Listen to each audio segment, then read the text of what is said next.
Yes, everybody, and welcome to High on Homegrown, the cannabis podcast from Percy'sGrowroom.com. I am Mackie from the UK, and joining us this week, we have Monkey Doo. Hey everybody, Monkey down here in the southeast US. We're looking at a hurricane off the coast right now, so I'm not going to say it's a beautiful day. Let's just say it's a day. Damn, what Hope kind of everybody's category got. we looking at? What's going on? I think it's Cat 3 right now or Right. something like that. So yeah, it's offshore still at this point in time, but yeah, it could get bad. We'll see. You know, Batten down the hatches, as they say. exactly. If you have it outside, pick it up now. Yes, that's right. We also have Billy the Three Socks Bonds.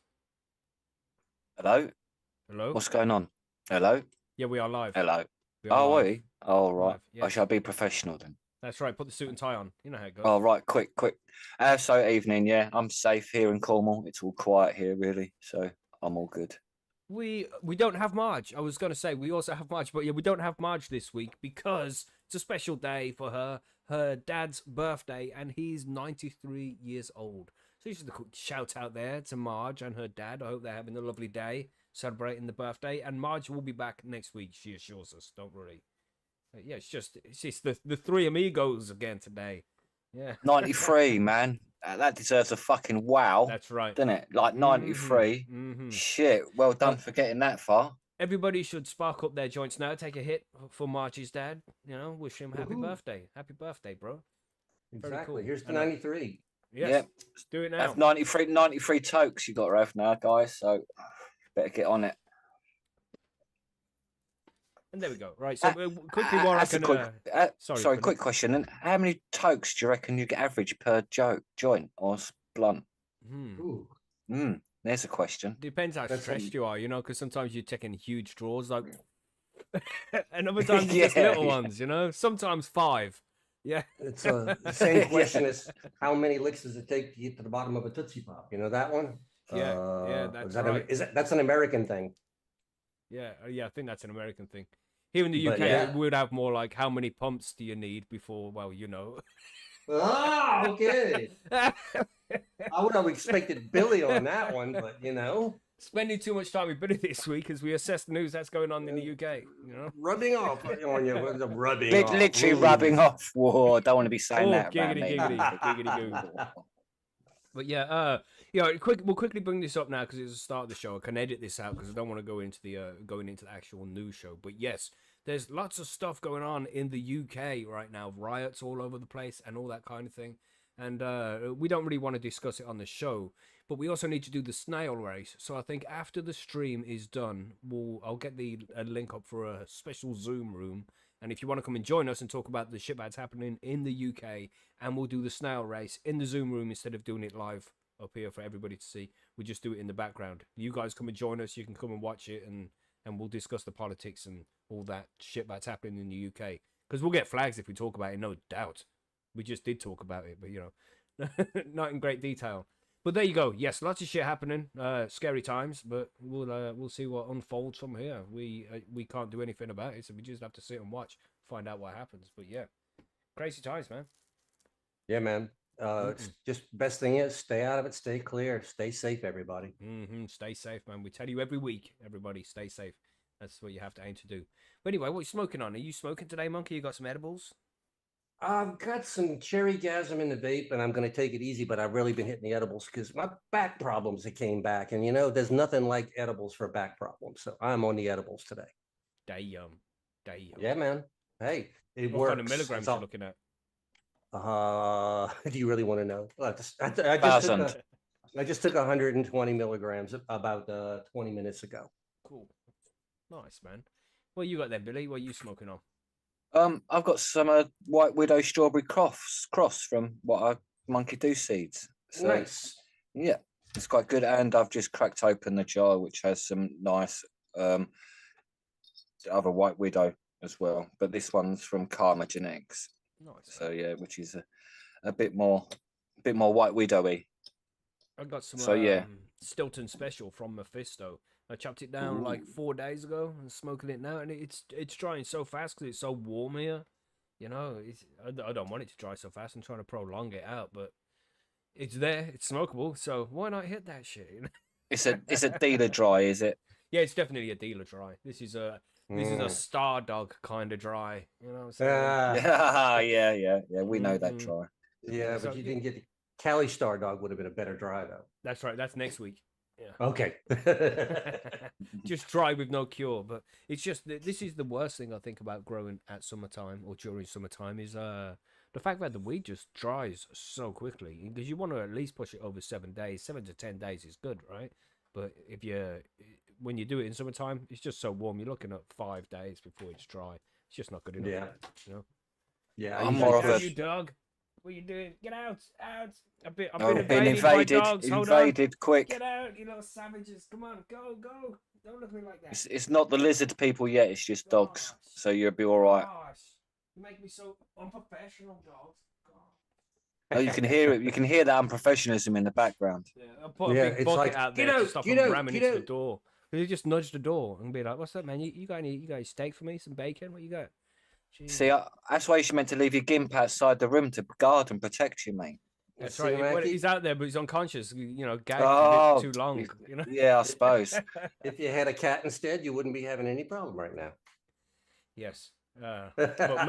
But how many times throughout all of the history of the show would have been jumping up on my desk, knocking shit off it? Because cats love to do that. all the time. Well, Pressing, wait a minute. Wait a walking minute. across your keyboard and like canceling the show and everything. Have I ever had that problem? Have I ever had but- that problem? Very true. Very true. Mhm.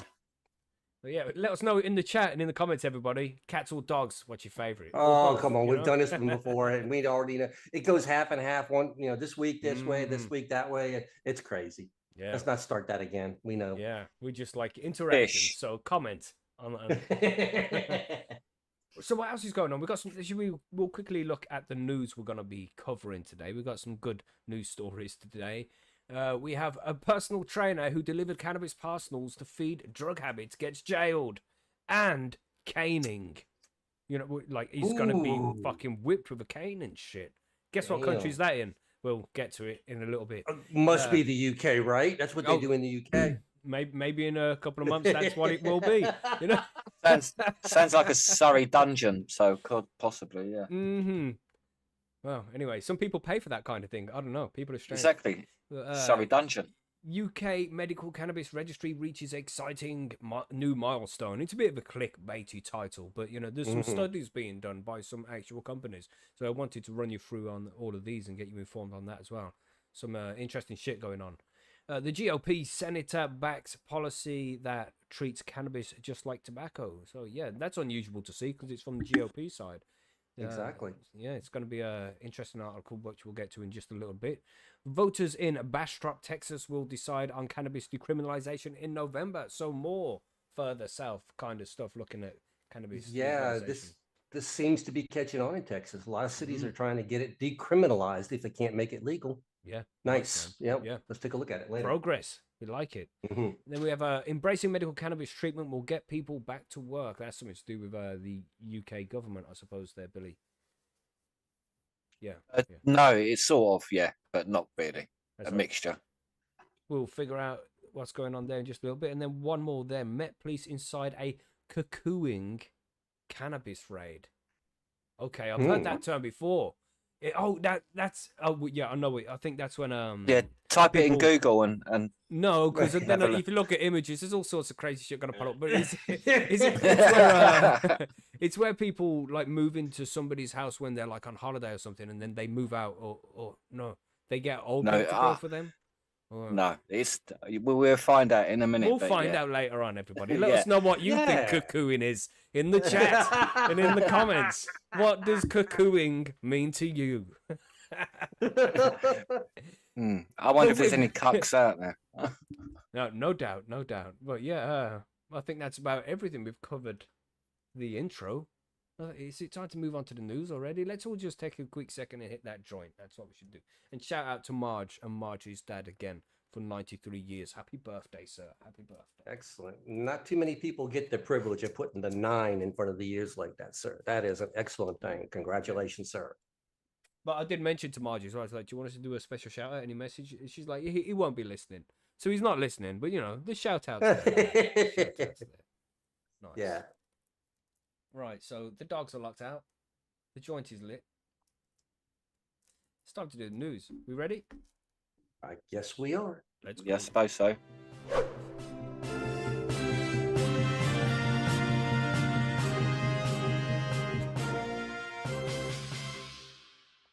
Well, we all have 2 articles each, so that's 6 articles to cover. Doesn't really matter who goes first. Does anybody want to jump in? Anybody? Yeah, I'll prefer? start with my first one, Sweet. actually. Let's go. Let's go. This is the embracing medical cannabis treatment will get people back to work. Well, it'd do a lot more than that if they decriminalise it legally. It'd earn so much money and employment. But here we go on to explain. So this is written by Asif Dewan, who's a managing director of Medical Cannabis Cleef. I won't say the name because I don't like advertising companies too much. On Tuesday, Work and Pensions Minister Liz Kendall unveiled Labour's ambitious plan to address economic inactivity, aiming to get 2.8 million people back in work. So, which is quite a chunk of people. But I think that if we decriminalise cannabis, we could consume probably twice that amount. So the focus is on improving British health central to this effort. The UK unemployment rate lags behind many of our European neighbours and most OECD nations. Long-term illness is in the UK is a major cause. Embracing medical cannabis as a legitimate treatment option could be pivotal in this mission. Since its legislation in 2018, medical cannabis has been proven to safely treat over 50 conditions, including chronic pain, anxiety, and depression, as long as a long list of other stuff we all know about. So despite its potential for getting people back to work, the NHS prescriptions for medical cannabis remain exceedingly rare, which is true in a way, but it's picking up. That's kind of an understatement, isn't it, though? Exceedingly rare. Yeah. Mm-hmm. But it's because of the fucking costs, for the real. price. It's just financial reasons. That's the only reason behind it, because you have to pay for it. Quite extortionate rates, really, for sort of pharma stuff as well. The last record suggested only 5 patients were being prescribed it via the NHS for limited conditions, which is true, but everyone else is buying it, isn't they? So it's a lot of people out there. So 30,000, wasn't it, or more? Like within one of our last Yeah, news about stories. 20,000 last I seen. But it So could be this has anything not, up to 30,000. You know. yeah, I Loads of think it's people. 30,000, but still, it's not really that many in what's needed when it's estimated at least 1 million use it for medical use. So it's a very small percent then. So this has not stopped British people from legally accessing treatment. They've just got to go private. So prescriptions for cannabis products, CBPMs, more than doubled between 22 and 23 when 177,000 items were dispensed. Damn. So it doesn't say how many people, but that's sort of like still a lot. When they say 177,000 items, I assume that would be like the whole 10-gram packs, all the gummy packs. I would think the same as well. Yeah, Like yeah. one tub of 7 ounces, or no, 10 10 grams grams. of cannabis is what it usually is, isn't it? Yeah. So Yeah. 176 of those, all the bottles of oil instead, or Yeah, like what are the edibles? So whatever one, yeah. So almost 8 in 10, 76% of our patients are employed in sectors like nursing, teaching, hospitality, and technology. And many who were previously unemployed due to long-term illness are now back to work because of medical cannabis, which again proves how great it is. So patients like Sarah, who suffers from hypermobility syndrome, and Steve, who struggled with the physical and mental impact of road traffic accident, have experienced life-changing improvements through medical cannabis, allowing them to return to work. So if the Work and Pensions Minister needs more reassurance of the link between medical cannabis and improved societal health, countries like Germany and Canada offer promising examples. So Germany's embrace of medical cannabis since 2017 has improved patients' quality of life. And obviously their recent changes in law are going to even have a bigger impact than that. So, or Canada's legislation has reduced opioid prescriptions and opioid-related deaths, which obviously is, again, a health benefit, really, because if you're not dead, you're slightly more healthier, aren't you? yeah, that's right. Yeah, just a little bit. So by improving access to medical cannabis, we can alleviate the NHS waiting lists, currently at an unprecedented 7.57 million cases. Wow. That's Wow, that's like more than 10% of the population. yeah, basically, yeah. That's ludicrous, isn't it? Mm-mm. And I bet they're waiting for like more than 3 months, all of them, for Mm. that as well. Sometimes years, 36 weeks and shit. And support so they basically, then they want to support the government's efforts to enhance the health and productivity of our nation. A healthy society is a productive one, and medical cannabis could be a crucial component in combining an economic inactivity, which is right. So I can understand him wanting to make money for his business, but also it's like, well, he's being honest. Like, if people use cannabis, they're going to get back to work, create more economic business. If we allow it to become regulated, then we're going to make money on the employment, the tax from it, the whole sort of like everything around it. I don't what's it called, the when they measure the nation's growth sort The of thing. GDP, yeah. Yeah, that's the thing. So it add a large chunk to the GDP, wouldn't it? So We can see the benefits it would cause, but I wonder what the government are going to do about it. You know, and having this conversation right now when there's so much going on in the UK and the government have got a lot to deal with. Cannabis isn't anywhere near the fucking list right now, you know what I mean? But it would be interesting to know if making arguments like this towards the government would change their minds. Would they consider legalizing properly to get more yeah, money and out of the cannabis if they saw I, proper statistics, you know? yeah, now we've got a new government. At least they may again look at it just because of the financial difficulties they're in. Just for that reason only, they may at least, oh, well, let's at least look for that reason, sort of thing. So the One of more my people that, like one of the biggest concerns I have though is how many companies are going to be like, oh no, they're using cannabis, fire them. You know, because it still has that stigma and it's not accepted as a medicine like that. So there could be people who go out get work but have to use cannabis as a medicine during their shift, and that won't be acceptable by many employers. Would they be fired for it? You know what I mean? I suppose that's the thing that when you deregulate and all that, that's why you need some sort of Yeah, they'd regulation have to put for laws in that place for side of that. things. You need laws to cover workers' rights and things like that. And Mhm. so that's really where mostly the laws need to come in. It's not the laws covering cannabis, it's the laws around everything. So Yeah. people's workers' right, housing rights as well. So you can't get Mhm. evicted because you use or grow cannabis, Yeah, sort of thing, in some shitty fucking local housing association who want to that's kick right. you out because you're like in a wheelchair and you had to That's the join. kind of cannabis law we need. Cannabis law that protects the consumer. That's what we want. You Yeah, know? that's the laws we need, and it's like we don't need laws for about cannabis. We need laws to protect the consumers around cannabis, and that's it. Yeah, especially with the medical consumers that are doing it totally legal and should be completely left alone anyway. Yeah, So, exactly. Again, like we live in like a grey area, so you could be using mhm. legitimate cannabis from your doctor, sit outside in your garden in your wheelchair, and then your neighbours complain and you get evicted. It's like, what the actual fuck? Yeah. Exactly, man. So at least this is kind of positive in a small manner. So at least there's someone, again, even though he's looking at on the business side of things, at least he's opening up avenues and discussing the truth, which is all I really ask people to do, is just Yeah, talk man. about it truthfully and honestly. Good article. Let's see what happens with Yeah, that one. not And too this kind bad. of Yeah. moves into my article as well here. This I'll just go straight into it. We have a UK Medical Cannabis Registry reaches exciting new milestone. I'm just gonna zoom in a little bit here so you can see. Sounds a bit clickbaity, Mackie. Let's see what we got. Let's see what we got indeed. I'm gonna zoom out a little bit more. You should be able to see this on the screen now, everybody. See the writing's at a good level. UK Medical Cannabis Registry, the largest of its kind in Europe, has just reached a significant milestone with 25 peer-reviewed publications using registry data. Paper number 25, our latest research on inflammatory arthritis, was just published in International Clinic Psychopharmacology.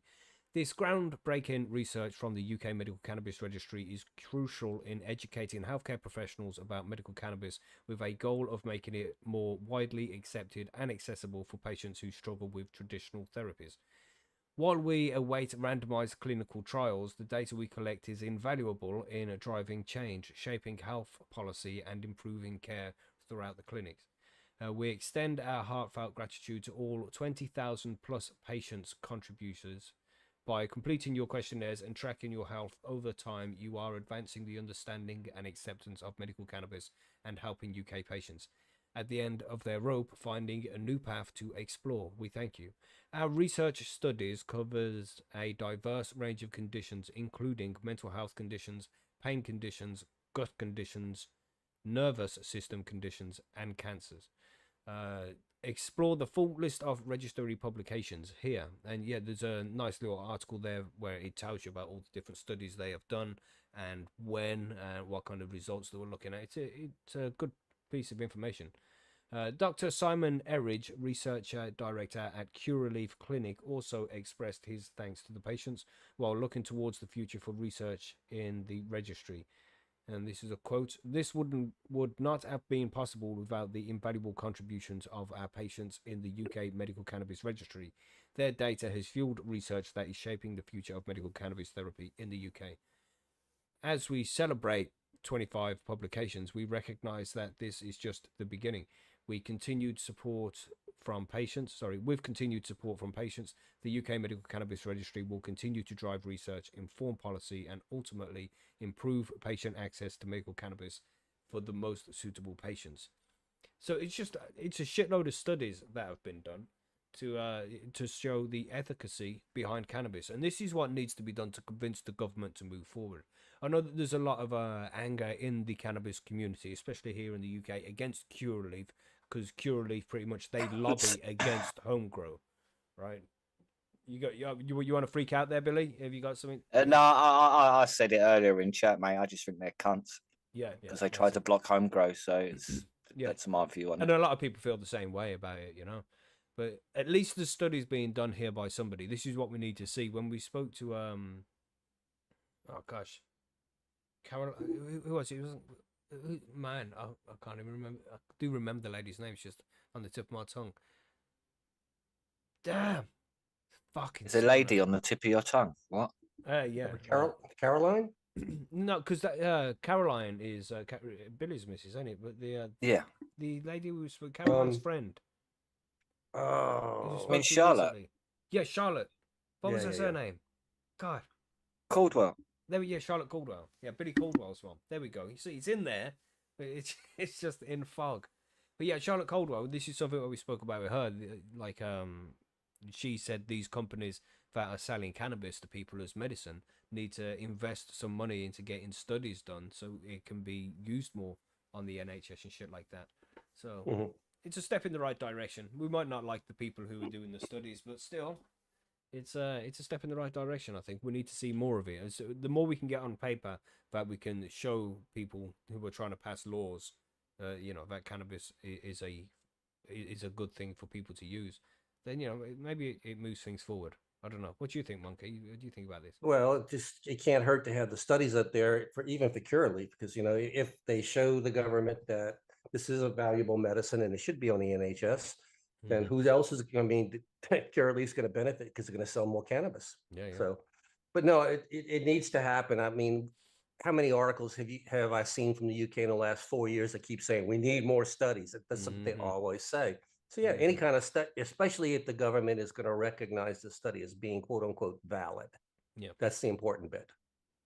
So I found that to be a good piece of news. Sorry, Billy, you were saying? I was going to say if they deregulate it, or they could study as much as they wanted, because there are loads of people would then just sign up for free cannabis then as well off of them, and also people would be supplying their own and then filling questionnaires and all that about their cannabis use, how it helps them.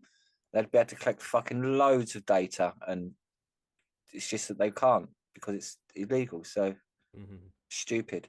They could have 1 million people collecting data instantly, but now they want to limit it to about 30. Yeah, and just to finish this off here, on that link, which is in the article over at Curaleaf, the publications, there's 25 of them. They said in 2024 they had UK Medical Cannabis Registry, Generalized Anxiety Disorder International Clinic of Psychopharmacology, and then they all say UK Cannabis Registry at the start. So there was one on multiple sclerosis and related disorders, osteoarthritis, Journal of Pain and Palliative Care, insomnia, brain and behavior, anxiety with and without comorbid sleep disturbance, neuropsychopharmacological rep. That's a long word and I read it wrong. Okay, just letting you all know that, but I'm not going to attempt to say it again.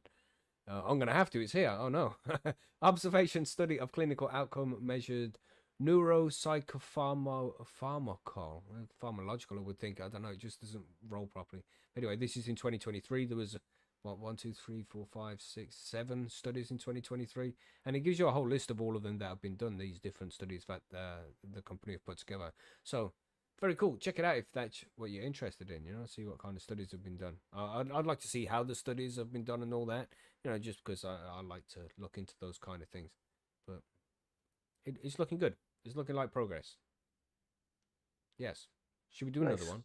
Let's do another story. You want to do one of yours now, Monkey? Which one are we talking? Oh, well, I mean, we can talk right quickly about let's look at what Texas is going on here. Kind of interests me here because Texas has been going back and forth, and Texas is also a very heavily Republican red state. And so cannabis is a hot button, but Texas, has a reputation for being, quote unquote, the Wild West of a lot of things. Well, yeah, but you can't have weed. It's like loads of freedom. You can be free in Texas, but you can't smoke weed. It's like, well, let's talk a little bit about that as we get into the story, because it's very, very interesting in Texas right now. It says voters in Bastrop, Texas, will decide on marijuana decriminalization in November, the third city to put cannabis on the ballot this year. So there's been a lot going on with cities in Texas pushing back, trying to just simply decriminalize, not legalize, decriminalize. Voters in the Texas city of Bastrop will decide this fall on how the city should handle low-level cannabis possession crimes. City officials certified last week that a proposed charter amendment campaign secured enough voter signatures to put cannabis decriminalization on the municipality's November 5th ballot. Bastrop's decriminalization measure is the third such measure certified in Texas cities this month, following a similar effort in Dallas and Lockhart. So can I just ask there, Monkey, when it says yes. It's going to be on the ballot on November 5th, because this is when you have the big election for who's president. So when you're going in to take that kind of vote, like, do you have, what is it, like a page, a little booklet where you select lots of different issues? Or is it just a vote for a certain person in your area? How does it work? Well, what you'll have is, well, it's, of course, this will be the big November election. So you'll have everything from president down to, it'll start with the biggest federal first, is usually how it's done on the election seat. So you have the president, then you'll have any kind of senators, national senators, representatives, and you'll have state senators and representatives, and you'll have local officials. And at the bottom of all of that, they'll have ballot initiatives. And this will be something like a tax on this or something else that, but there'll be a separate initiative all the way at the bottom, and you're not voting for anybody. You're simply saying, I favor decriminalization of cannabis. Right, cool. Click, here you go, bam, done. Nice. But this is possible in Texas because Texas is one of the cities in the United States that allows what's called voter-initiated and ballot incentives. So if you have enough people out there that want to vote on this, they have to put it on the ballot for it to vote on. It doesn't guarantee it's going to be passed, but it has to be on the ballot to be voted on. Nice. That's cool. So I like that. Anyway, yeah, thank you for the explanation. Sure. Activists in Bastrop submitted signatures in support of the Cannabis Ballot Initiative earlier this month. The group, Ground Game Texas, which has spearheaded a largely successful local decriminalization push in the state during recent years, announced that advocates have submitted more than 600 signatures for the ballot placement. They needed only approximately 400 in order to qualify. The decriminalization of cannabis is a crucial step toward the criminal justice reform we desperately need, and I'm happy to be part of this progress, she said.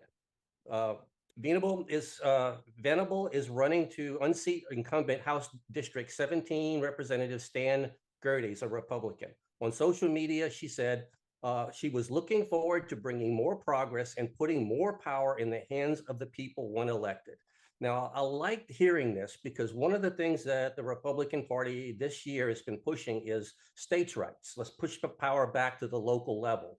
Well, what this is essentially, but the way I see it at least, is these communities in Texas want the power pushed back even closer to the local level. They don't want the state deciding whether or not cannabis is criminalized where they live. They want the power to do it themselves. And I actually see this as following really well with the Republican message. So I applaud these cities for actually going through with this. The Bastrop City Secretary certified that activists collected enough signatures through the petition on July 23rd.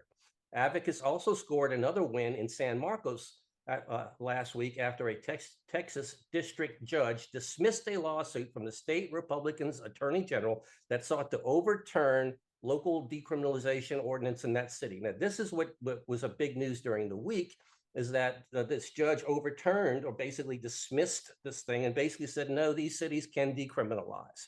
So this is what's fueling the fire now, as cities are saying, maybe we need to look at this. Well done, Texas. Paxton filed a lawsuit in January challenging the local decriminalization laws that were enacted in 5 cities: Austin, San Marcos, Killeen, Elgin, and Denton. A different district judge had overturned that suit in Austin last month. Meanwhile, in a setback from advocates, voters in Lubbock rejected a separate cannabis reform initiative last month. This just goes to show you that this actually works, because the people of Lubbock said, no, we don't want to decriminalize, and that's okay, because they voted on it and they approved that. Governor Greg Abbott has separately lashed out against the municipal cannabis reform efforts. He says local communities such as towns, cities, and counties, they don't have the authority to override state law. If they want to see a different law passed, they need to work with their legislators. Let's legislate and work to make sure that the state, as a state, will pass this law in some kind of form. Now, the problem with that, of course, is people have been asking for it. The state doesn't want to move. I think this is pretty much natural. When you keep asking the lawmakers to change things, this is how cannabis became legal in California for medical use. They basically said, we're tired of waiting for the government to do it, and they did it. So yes, this is a good revolution happening right here. Abbott had previously said that he doesn't believe people should be in jail for cannabis possession, although he mistakenly suggested at the time that Texas had already enacted a decriminalization policy to that end. They had not. Paxton had used a more inflammatory rhetoric when his office announced that it was suing 5 cities over their local decriminalization of cannabis, vowing to overrule the anarchy of the pro-crime extremists who advocated for the reform. So there you go. Shortly after the votes, pro-crime extremists, it's ridiculous. Exactly. Basically, they were basically saying, I mean, the only thing that we all know this in the cannabis communities, these communities are just basically saying, if all you got is a little bit of weed, or you're smoking a little bit of weed on the street, you don't need to go to prison for that. You know, they hand you a ticket, basically like a parking ticket. You go pay your fine. It's a misdemeanor, and you go about your life. You don't lose your job. What's wrong with that? That's basically the same way of ticketing somebody for an open container of alcohol on the street. It's the same crime. That's perfect, in my opinion. I like that. Say in November, Ground Game released a report that looked up all the impacts of cannabis reform laws. It found that the measures will keep hundreds of people out of jail, even as they have led to blowback from law enforcement in some cities. The initiatives have also driven voter turnout by being on the ballot, the report said. People want to vote for this. Now, my question is, why do we continually have blowback from law enforcement when these cities simply decriminalize? I'm suspicious. I have no factual information about this, but is it the fact that when they decriminalize, the police now lose a little bit of power? Absolutely. No, it's more than that, and it's not just a little bit of power. It is a key into stop and search whoever the fuck you like. Oh, that's true. Smell cannabis. I'm gonna go search that vehicle. You know, they have this get out of jail free card, and also they're gonna be aware of how much of their time is taken up with cannabis. Maybe, you know, the people higher up would be concerned about how many jobs have to be cut because there'd be less activity. I don't know. I wouldn't think that police officers are spending a lot of time on cannabis cases. I would think not either. I would hope not. There's much of important things to be dealing with, but still, maybe they do spend a lot of time and resources on it. Sorry, Murphy. They do a little bit, but now in the beginning, I said that Texas was an enigma when it came to cannabis, because while cannabis, call it recreational cannabis, is illegal in Texas, by the Farm Bill, Texas has but probably one of the most relaxed laws on hemp. In the fact that we talked about this a little last week, you can buy 24% THCA hemp in the state of Texas, and it's completely legal. You want a pound of it, they'll mail it to your house. It's on billboards, it's in magazines, it comes to you in email, it's everywhere. But, it's just one of these loophole things like that. So yeah, technically in Texas, you can get all the weeds you want. through the Farm Bill. But they're trying to keep recreational cannabis out of the game here. Seems like to me, always it seems like this, is if the government would do better just to go ahead and bite the bullet and regulate this stuff and do it properly, and then everybody's going to be happy here. But Just quickly shout out to I'm Sparky in the chat there. He said they'd lose forfeiture money from seized property. Also another reason. Yep. I used to see this a lot. I lived for a time on the East Coast up a major interstate corridor. And that was one of the favorite tricks of the law enforcement in that town was to watch that highway, because if they caught anybody with anything in the car, they could seize the car, seize any kind of monies that were in the car. It's big deal. It's a lot of money at stake there. It's crazy. But I absolutely like these people. Yes, please continue to decriminalize Texas. That's a wonderful way to push the issue. I love it. Yeah, man. What are you saying here, Billy? You have been quiet in the background there. You got anything to add to this? No, not too much to be. You sort of said it all, and I think the paperwork can take up a lot of police time, and I think that'd probably be good to cut out. If you know what I mean, they're filling out fucking forms after forms for no reason. Nobody likes paperwork. Exactly, yeah, cut out shit like that just because it just takes ages. Because I spoke to a policeman like ages ago. We're talking like 20 years ago when I worked alongside some of them. And he said the worst thing he hates is filling out your name and date of birth. He said at the end of the day, you know the criminal's date of birth better than you do your children's, because you've had to fill it out like 20, 30, 40, 50 times on all the different forms, depending on what you're processing. And he said it's just ludicrous. So so I imagine cannabis is in the USA is very similar. So the amount of time that takes just to do that, it probably mounts up to a large amount of police time in bulk. So I think that's what we need to get rid of, them things like that. I'm all for it, man. Yeah, man. Less bureaucracy. That's what I'm saying. But yes, fair play to Texas. It's moving in the right direction, man. Surprising. Yep. That's surprising, saying that it is like the southern states are now looking. But I think again they're seeing the money, what's being made across the board in the other states. Looking at Colorado and California, thinking, well, hang on, you've seen how much money they're getting over there. Like, well, it'd be interesting if Florida goes this November to recreational, see what happens around all these states that border it, because Florida is a huge like spring break and vacation and that kind of stuff destination. So could be a lot of money heading to Florida if they legalize. Imagine how much cannabis money would be made on spring break. Yeah. Well, I mean, but as it is, hemp-derived cannabinoids are already legal in Florida, so they're selling a shit ton of that. Yeah, but if you put the real stuff with the different products that would be available with fully recreational legalization, that would be crazy amount of money passing through that state. I would say $1 billion just on spring break cannabis. Yeah. Of course, the problem there is, cannabis is supposed to be 21 and older in the U.S. and not a lot of college kids are 21 yet. So I'm sure that will be brought up, but it is what it is, It's money. Yeah. They like it's money. Yeah. Show me the greenback. Yeah. I mean, none of three of us waited till we were 21 to take it on. So How dare you? How dare you? Yeah, how dare you assume? Oh, Billy, I didn't mean 21 months. Oh, okay. Jesus, bro, should we do the Cuckooing one, or should we leave that one till last? What do you think about that? We can do leave last if you want. I don't care. Is that a fun one for us to talk about? Yeah, we'll leave that last. Make double entendres and shit. Right, yeah. But my cuckooing one's a bit like cuckooing. Cuckooing. Cucking, you're getting cucked, mate. Yes. You see, that's why we got to leave it till last. That's what we're going to definitely. Let's talk about the personal trainer. This one's a little bit messed up, but yeah, let's get it on screen so you can see.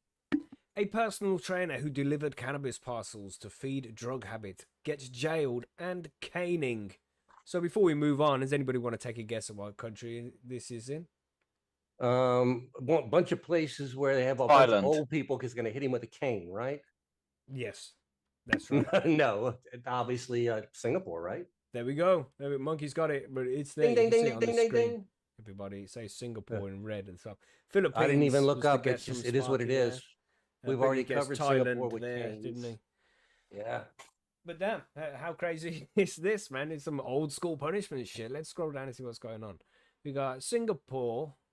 A personal trainer who was consuming drugs began buying methamphetamines from a supplier on a chat application, Telegram, during the COVID-19 circuit breaker, in quotation marks, in 2020, when a non-essential activities were forbidden. Right, so he's getting meth during lockdown when, when we was all locked up in the houses.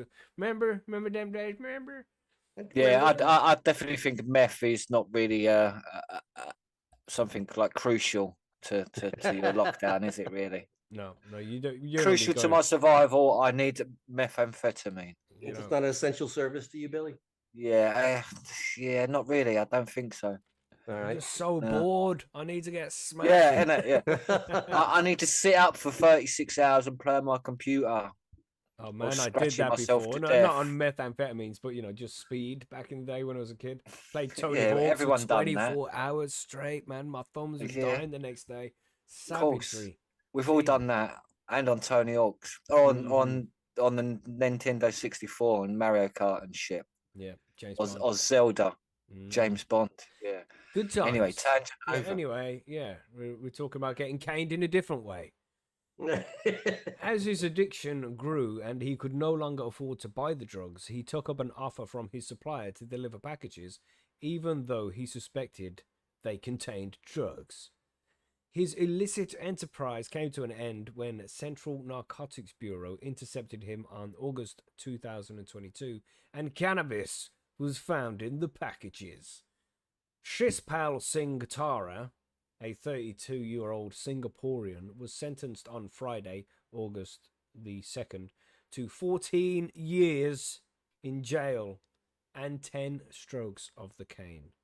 They found cannabis on him. 14 years and 10 strokes of a cane. That's madness, right? Yep. It's fucking... I know, as if the 10 strokes weren't enough, like 14 years. And they're going to beat you as well. Yeah. Oh, that's it. It's like, I don't know, the 10 strokes is savage, but you'd rather take 10 strokes than do 14 years, right? But damn. Having them both together, fuck, it's terrible to think. This is a bit excessive. Hit the like button if you think that this is excessive.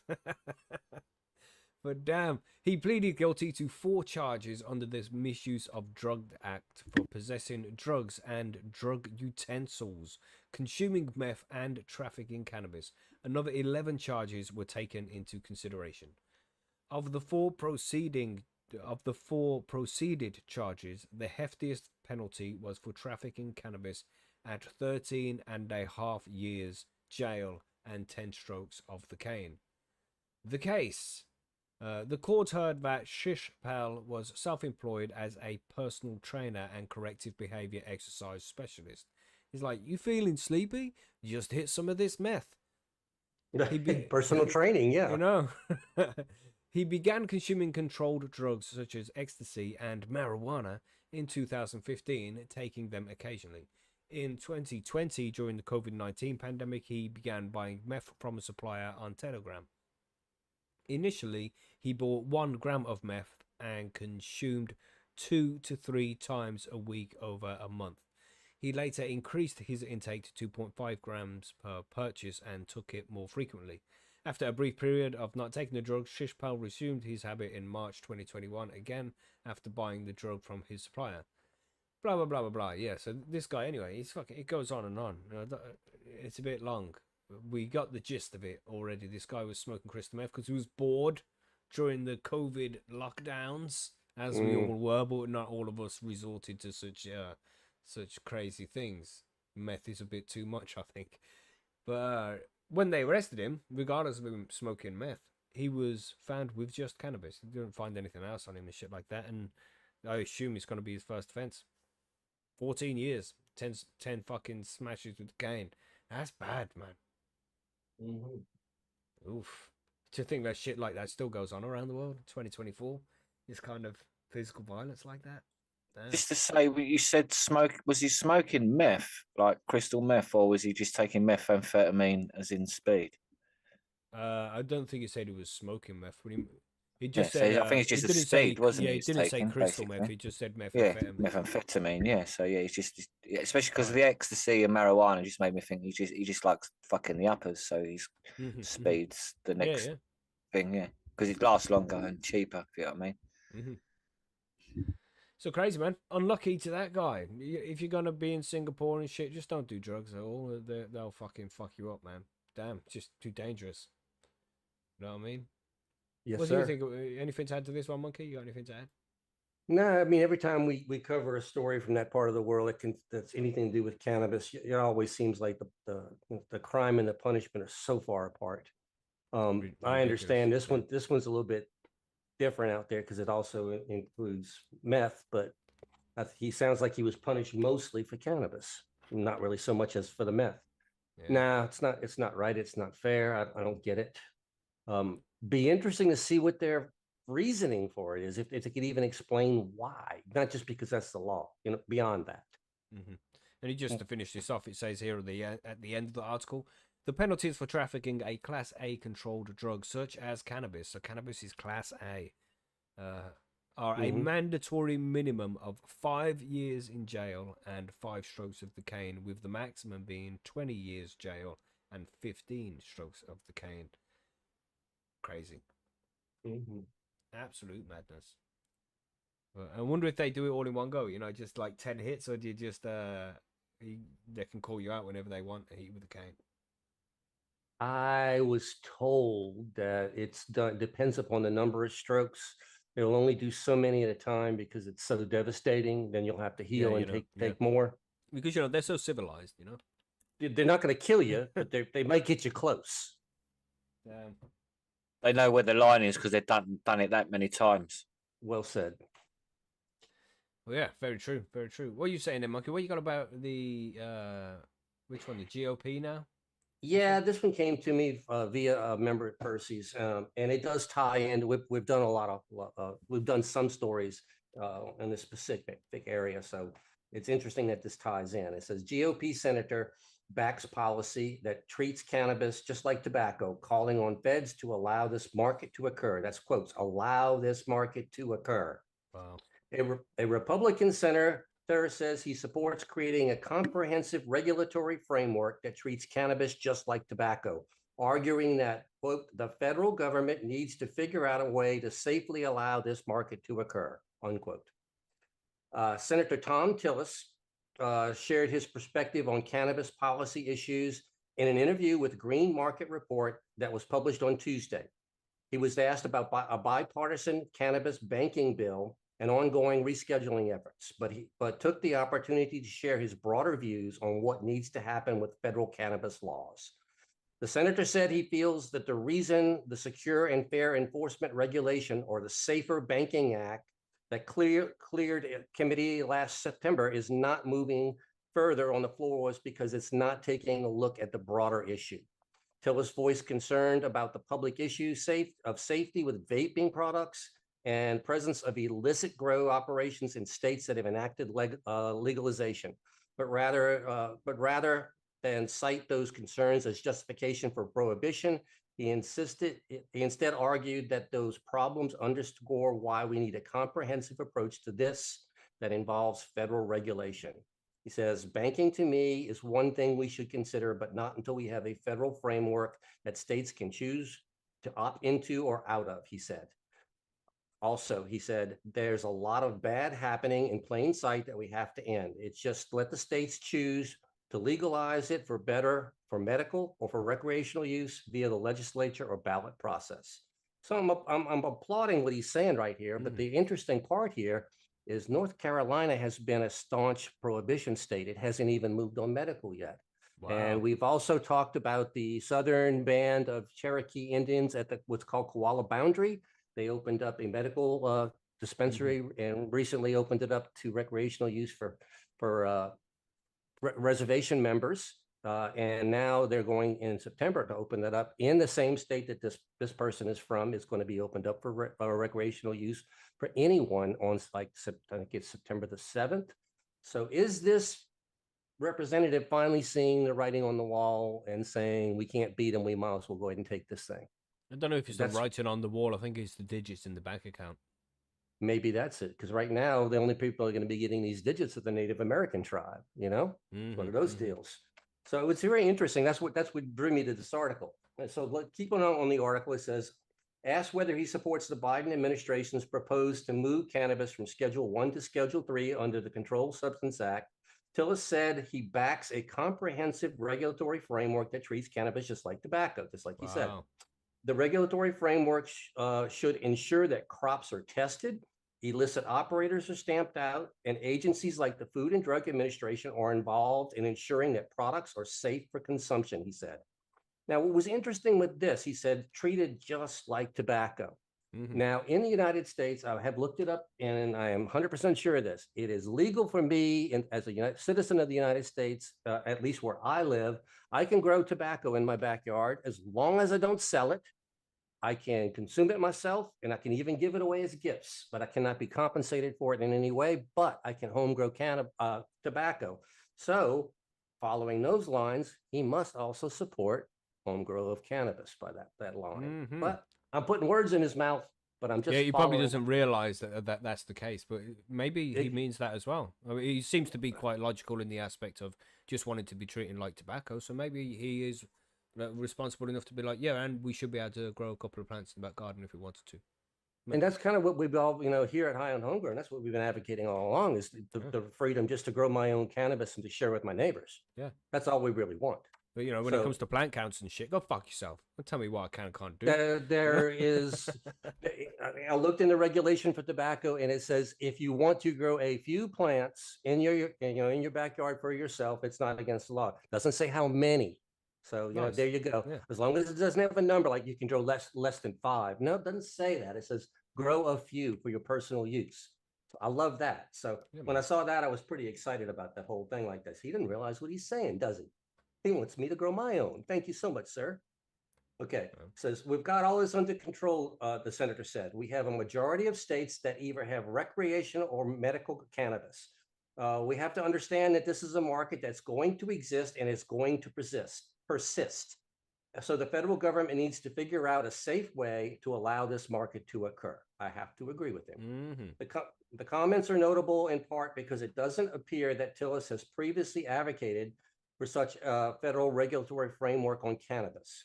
But it's not as if he's been entirely silent on the issue.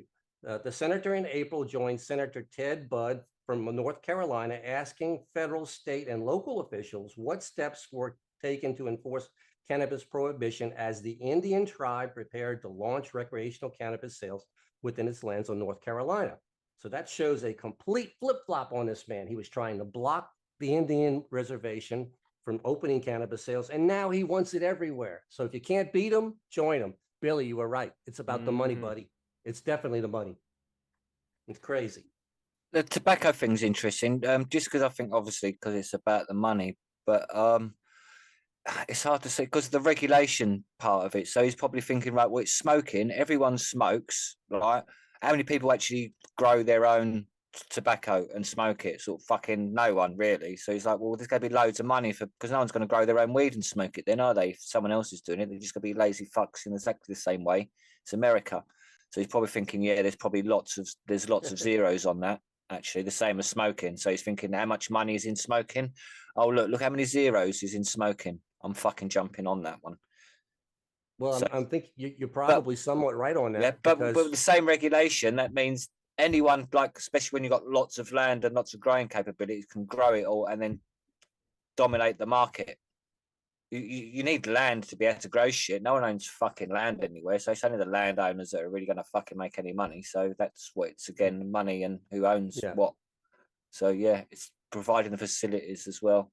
Yeah, but you see in the States with tobacco, if you're going to farm it and actually sell it, they have a lot of regulations. Now, granted, the regulations for tobacco are a lot less stringent than cannabis. Cannabis has got to be like clean beyond cleaning, and tobacco is way more relaxed. So I'd be curious. That's why I'd be curious. That's why I think he wants to partake it. If I mean, that's Yeah. why he's saying that in regulation with the tobacco, because he's probably looked at the cannabis laws and thinking, "Fuck, that makes it difficult for me to just throw a seed in the ground and grow the cunning thing." Yeah, it's got to be profitable, or it's not going to Yeah, happen. because that's what they want to look. They've probably looked at grow facilities and thought, "Why can't we just throw a seed in the ground like tobacco and grow it out in fucking nowhere, do nothing to it, treat But it the same way?"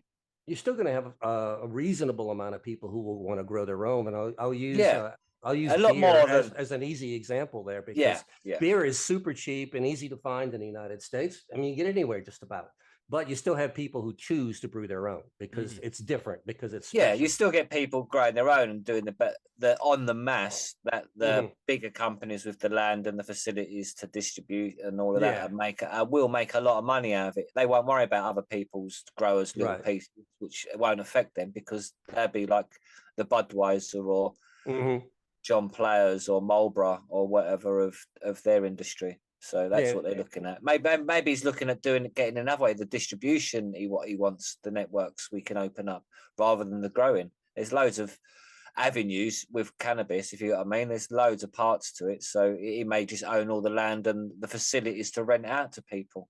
If you own 50,000 warehouses and they're all doing nothing, well, you could turn every single one of them into grow sites and shit, and be quitting being a landlord. If you know what I mean, and you don't even have to grow a single thing. You just have to go, hey, yeah, you can grow weed there now. Yep. Yeah. So there's that avenues which people sort of don't think about, that sort of thing, the landlord side of things. Yeah, man, interesting shit. Well, hopefully this maybe it might catch traction for some stuff from North Carolina people, and at least it may spur North Carolina to at least get medical. You know, it's one of the states, one of the few in the United States that still doesn't even have medical program. Yeah, that's crazy. So it is crazy. I mean, that's pretty far behind. So that needs to be fixed. But yeah, hopefully we can turn a few more people here. I was kind of curious with this because this guy's a Republican and he's made a complete about face. And then last week we talked about Kamala Harris.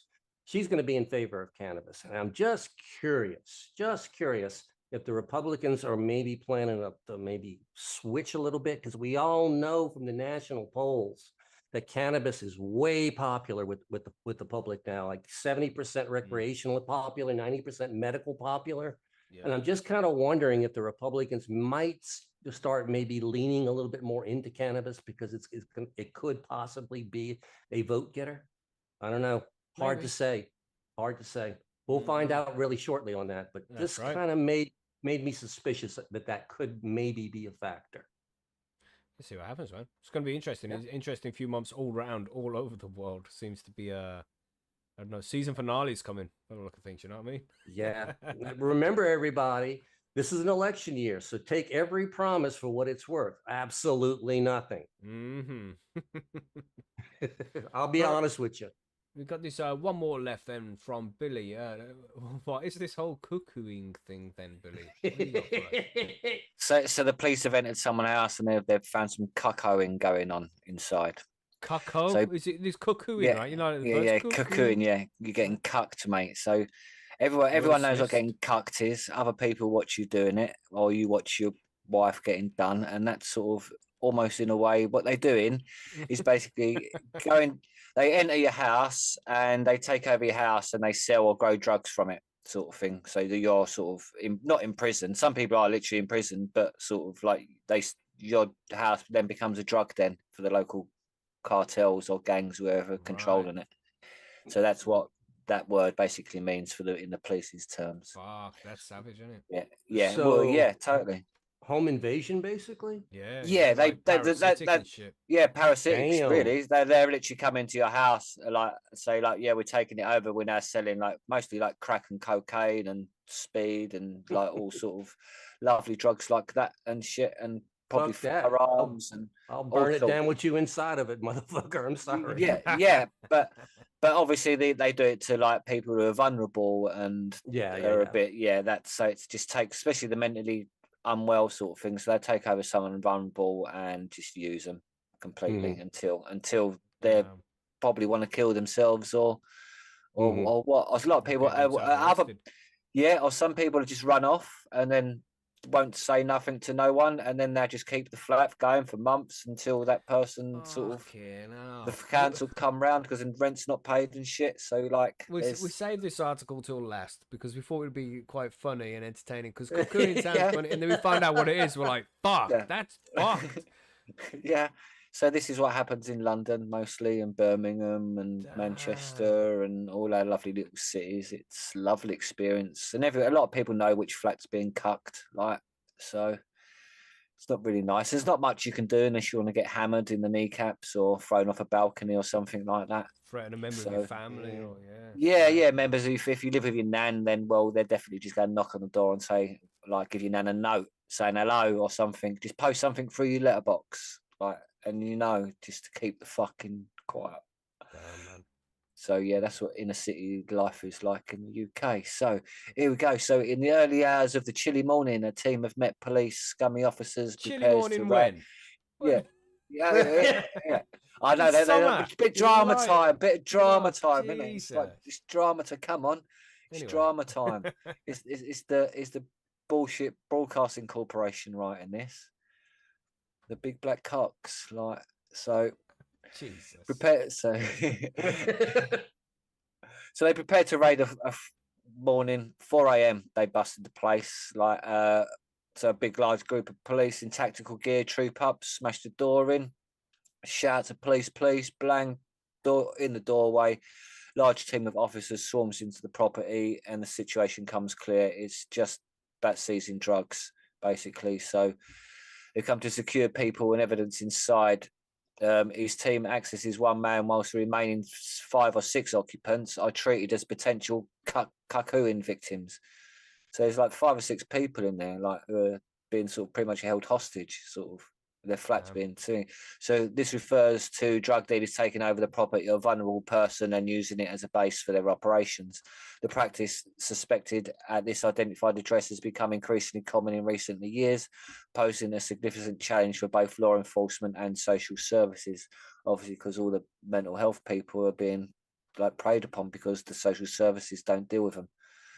So it's a very delicate approach to it needs to be a necessary like button. No, sorry, but you just say there. Yeah, very professional. So thank you. Sorry, I just from South City there. He said, the cuckooing is a bird reference. Cuckoos lay eggs in other birds' nests, so they have to raise another breed of bird. Then needs all the resources. Yes, there we go. So thank you for the reference there, man. Yeah, sorry, Billy, what you saying? So it's not watching them do it with your missus then. Maybe they like to do that as well. This is just one of them. Yeah, it's spelled a little differently, Billy. Okay, so watch what you Google out there, lads. Watch spelling is important. Watch spelling is very important. Spelling and grammar becomes incredibly important on Google.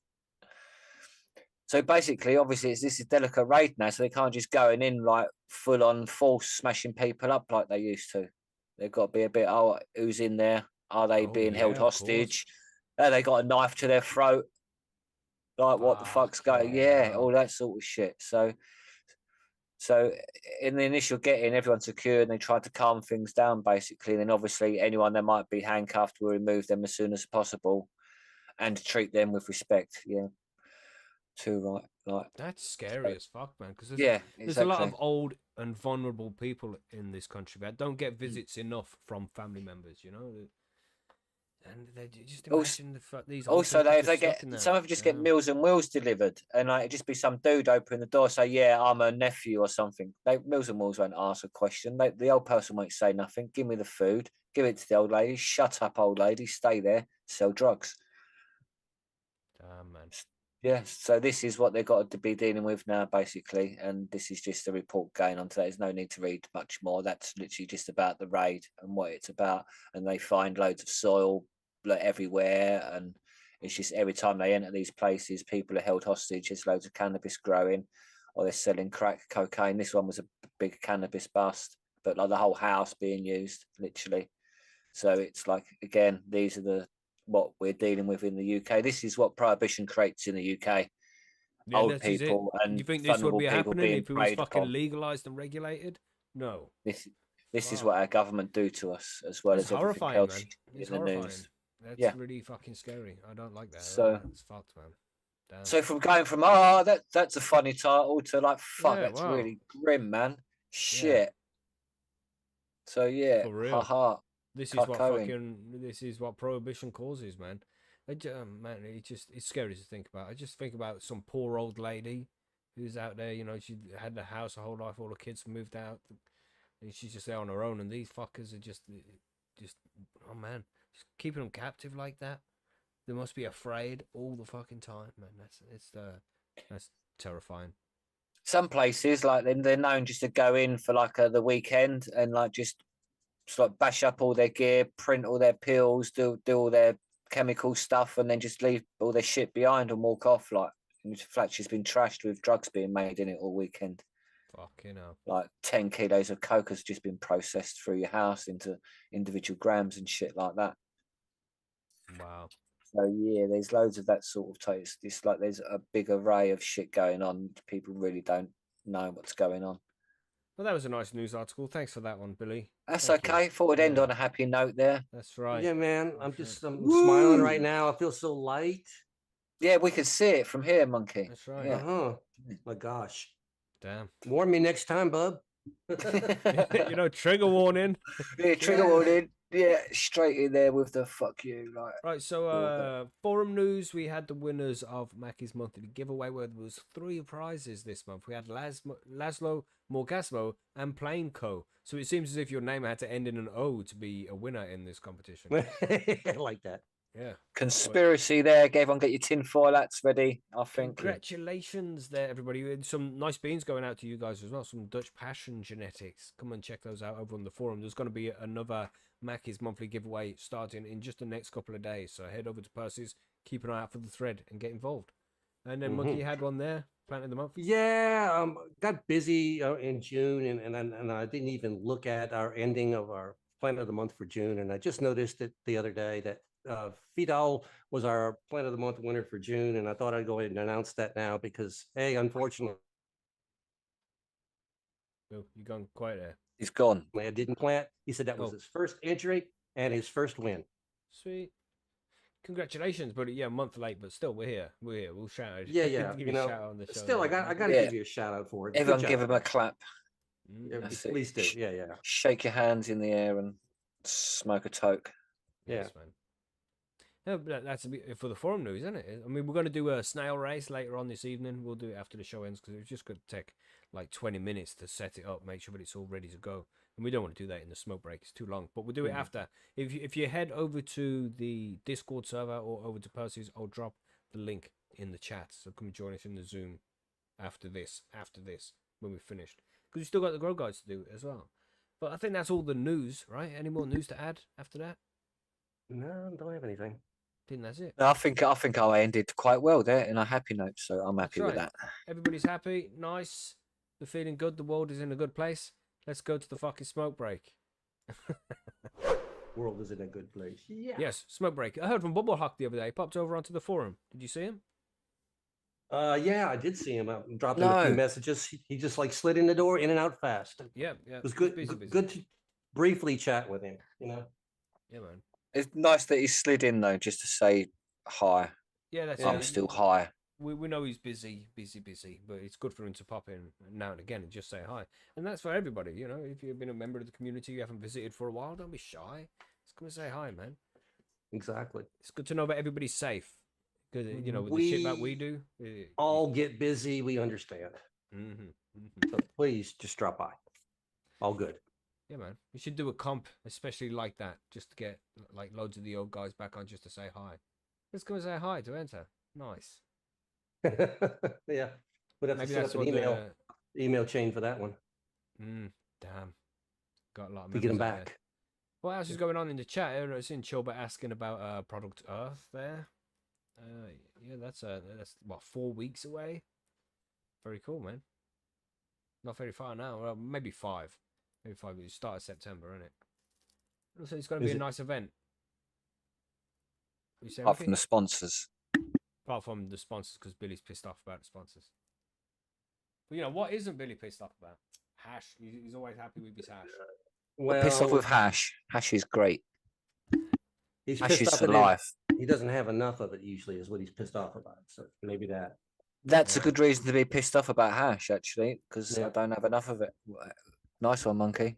I'll hold that. Cheers.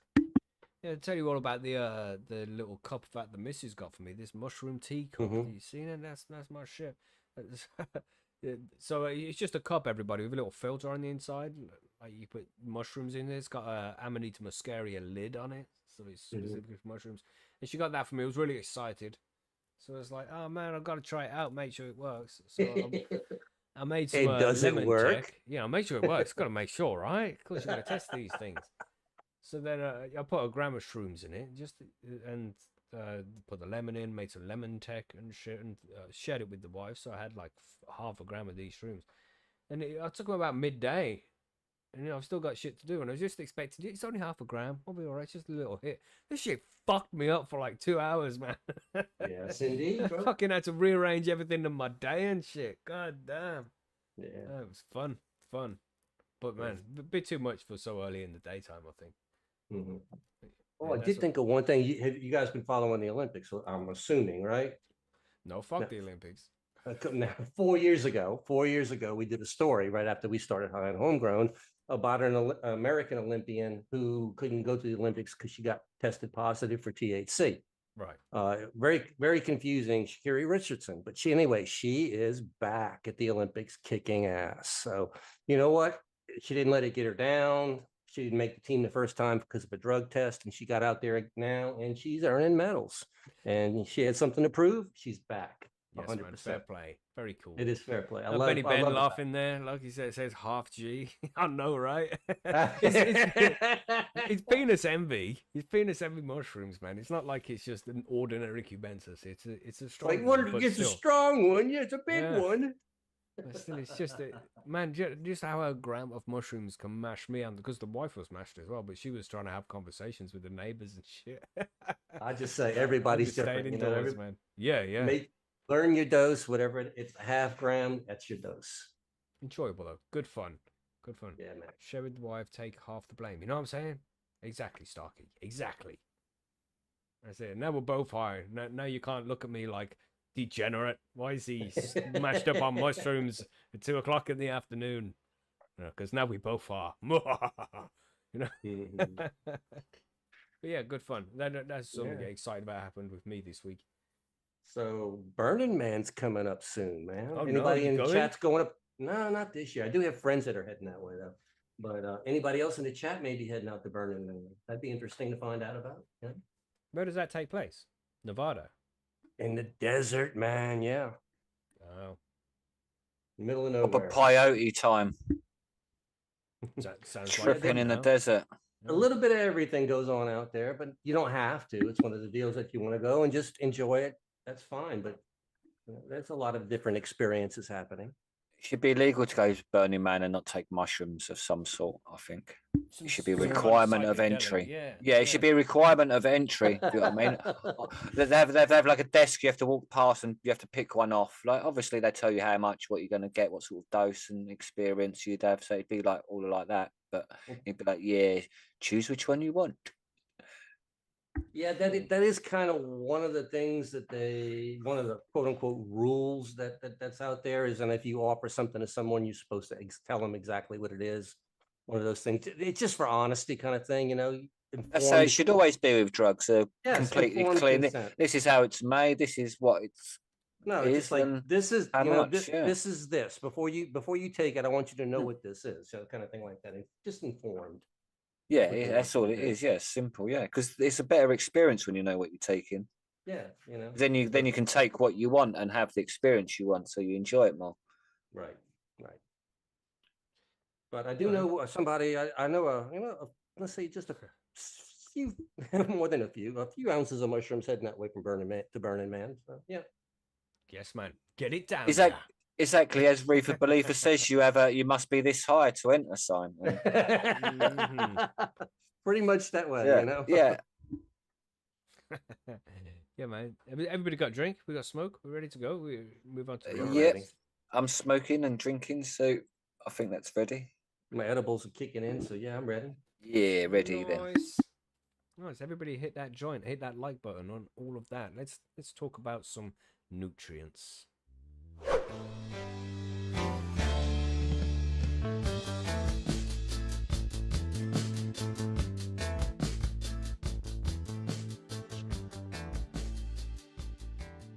You know what plants like? Nutrients. Just food. Just give them food and they'll be happy. There you go. Electrolytes. That's right. Yeah, it's Electrolytes, man. Electrolytes. Get it right, KFC get it now right, and again. Mackie. That's right. Yeah, some God hot knows what wings. plants need. That's it. Chicken nuggets on McDonald's with Sweet Baby Ray's. Exactly. Some chili sauce thrown all over it.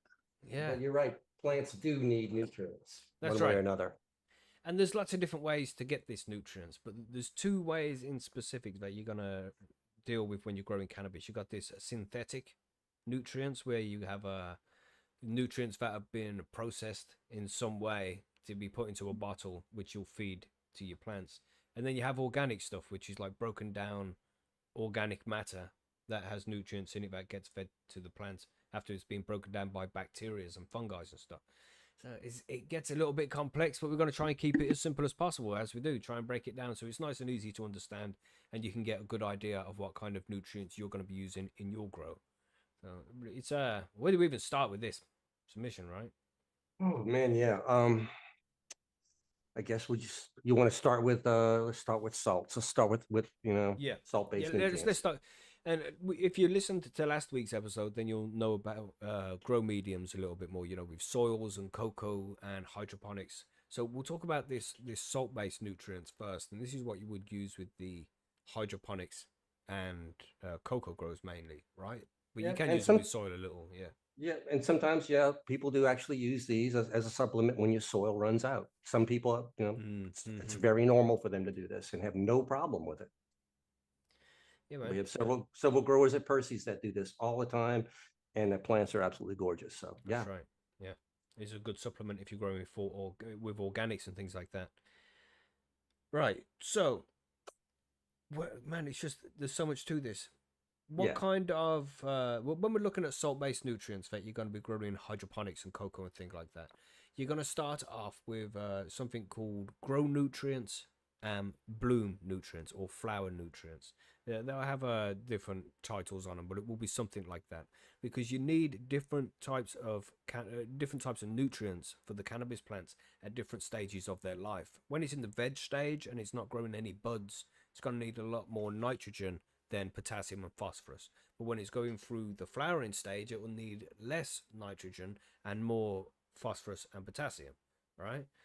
Correct. So these are the kind of nutrients you want to be looking at when you go out to buy the nutrients for a cocoa or hydro grower. You're going to need some grow nutrients and bloom nutrients, two different sets because they'll be different. But they will usually come as well in bottles that are called A and B. So like grow A and B and bloom A and B, and you have to get the two bottles together. You can't just get the one bottle, right? All right. So I hope that kind of makes sense to everybody, because when you go out to buy these nutrients at the shop, you want to be able to get the whole thing and not miss anything out and be sure of what you're going to buy. You know what I mean? Okay? Yeah, and I don't have a grow shop here, so I frequently have to use online grow stores. And Mackie's very right, because sometimes go into a grow shop and I'll need a complete set of A and B for veg, just for grow. And I'm used to just clicking the button and bam, and I did that one time and I got a bottle of B. I didn't look at it. Because sometimes if you're not careful, you have to make sure you buy both bottles, and you have to make sure you buy the compatible bottle. You don't buy grow A and bloom B. That don't work. If you buy an A and B from grow and bloom, then you have to buy the correct and matching ones. And the reason for that is it's a specific chemical formula inside there that's going to give you the exact nutrients that they want you to have. You can play around with it, but it certainly isn't recommended for new growers to mess with these ratios too much. Yeah. But I guess we should also talk about single bottles and even triple bottle systems, because these things come in a lot of different ways. Yeah. Well, the reason why they have it in the A and B in the first place is because I think it's because of the calcium. I think it calcifies with the other nutrients if you mix the A and B together. That's why they come in different bottles. Yeah, so the ones that come in A and B, yeah, you're exactly right. It's precipitation can happen if they're shipped in the same bottle. You get dropout of certain nutrients and chemicals like that. So, but if you mix them in water, they're stable for X number of hours, and one of those situations like that. So, but yeah, there are other ones like there's some Fox Farm makes a nutrient line. It's a single bottle formula like that. So you can get those that are out there, and then you have like the general hydroponic system, which is a 3 bottle system. Yeah, I A think grow, a Advance have that bloom, as and well. a grow, a bloom, and a micro. And then you tailor the 3, and let's say even Jack's has the 3-2-1 system, which is a triple system like that. So whatever it is, if you decide to go with salts, do your research and make sure you buy the whole system, whatever that is, 1, 2, or 3 bottles. Yeah, you'll need it all. that's right, and that will differ depending on what brand you buy and stuff like that. Like Monkey mentioned, there's a few different brands, and they do it a little differently. But we'll explain what the brands do a little bit later on, which ones we would recommend. But yes, make sure you get the A and the B. Yeah, don't just get one bottle if you're going to go in head in that direction. You have to make sure you know what you're going to buy. And you're also going to want something called CalMag. And if you're brand new to growing, you don't know how important CalMag is. CalMag will keep your plants alive through nuclear winter. Apparently, but I don't know. People do this joke in the growers community where CalMag could just fix anything. Got thrips, CalMag. Got butter, CalMag. And it's not the case, but it is an important nutrient. But I just wanted to backtrack there with the A and the B, because you mentioned as well about the micros. You're going to get the main 3 nutrients. The NPK ratio is what it's called, with the nitrogen, potassium, and phosphorus. And they're some of the big ingredients that the plant's going to need. But you also have these ones called micros, and usually it's about between 15 and 20 different nutrients. It's going to be like manganese, some boron, some calcium and magnesium, some sulfur in some of those. They've got a list, just really small amounts of certain elements that the plant needs as well, just to stay fully healthy. But the majority of the nutrients that it's going to use is the NPK, the nitrogen, potassium, and phosphorus. So that's what you're going to be paying attention to the most.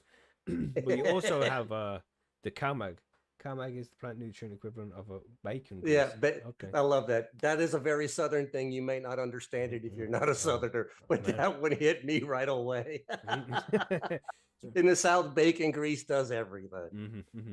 And the CalMag is so important because you got those 3 NPK, but then when you add the CalMag to it, these are like number 4. Calcium is the 4th major nutrient that the plant is going to use, and it needs a lot of it. And usually when you get these A and B's that you mix together, it doesn't have enough calcium in it. It has some in it, but it's not usually enough, so you want to get a little bit extra so you can add that to your nutrient mix as well. So get a bottle of CalMag along with your A and B. So Monkey, you're going to say something? No, that's pretty much it. You hit it right on the head with that. But besides the CalMag and the A and B that you're going to need, the one last nutrient that we would recommend for a salt-based diet was going to be PK, which is the potassium, and that can be anything from advanced nutrient makes a big bud. Then you have flower fuel, and is it just called PK in Canada? I don't use that brand. Whatever PK it is, 1314 it's known as. Yeah. But it's always something like that. Yeah, different brands have it labeled differently, don't they? Yeah. Very, very low first number, if any, and then the two last numbers will be big. That's your PK, and that's just a mid to late flower boost to kind of give your plants just a little burst of power to try and fatten that bud up a little bit. You're not going to use a lot of it because you can mess your plants up big using too much of it, but that's the last thing. If you're just buying the basic salt nutrients, your A and B, your CalMag, and your PK, and you can get completely through your growth just with those chemicals right there. If you're a beginner, start there. Don't add anything else to it until you learn the basics. And I'd say you can grow damn good weed with just that. Absolutely. I'm very basic with my nutrient regime. And yeah, it works fine. But I want to hear what Billy has to say. He hasn't said anything for a while. You okay there, Billy? Yeah, man, I just listening because obviously you're chatting for good information there. What I like to use, or when I did use like the A and B and all that shit, is the salts, is the BioBiz fish mix during veg. Just because some plants I'd veg out for longer, and it just give them a really nice dark green. It'd make them sort of like the stems and that just be stronger, and you could see the difference, if you know what I mean, in the vegging plants, especially when you're vegging for 4, 5, 6 weeks at least. or even longer. It gives it a real nice shine to it as such. I just noticed the difference between plants what did have it and didn't. So Yeah. And I'm It's glad you brought that up because, Yeah. yeah, BioBiz is an organic bottled nutrient. So yes, exactly. So yeah, it's the organic But version did I like work to call quite it well. pseudo organics because it's in a Yeah. bottle. It's not. I mean, it might It's be not made real from organic shit, organics, but yeah. it's not really organic in Yeah. my opinion. They It's have still to rank up water-based the nutrients. fucking, and they have to ramp up the pH to stupid levels to make it extra alkaline, to make sure bacteria doesn't form in there, to increase shelf life. So, and it's not like I know fucking anything about this shit really, but just no, in but my we mind, just had an interview with a top breeder for RQS that was bragging about these organic bottles. Remember? yeah. He was really in favor of them, and we know we've got members at Percy's that use this stuff. I mean, exclusively.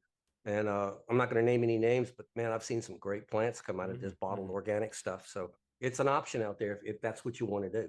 Yeah, I Yeah, just think there should be it's a different category slightly to growing fully organic with just like compost and worm teas and Yeah. KNF and things like that. I think that's a different kind of organics, you know. Than yeah, stuff that's like what I thought.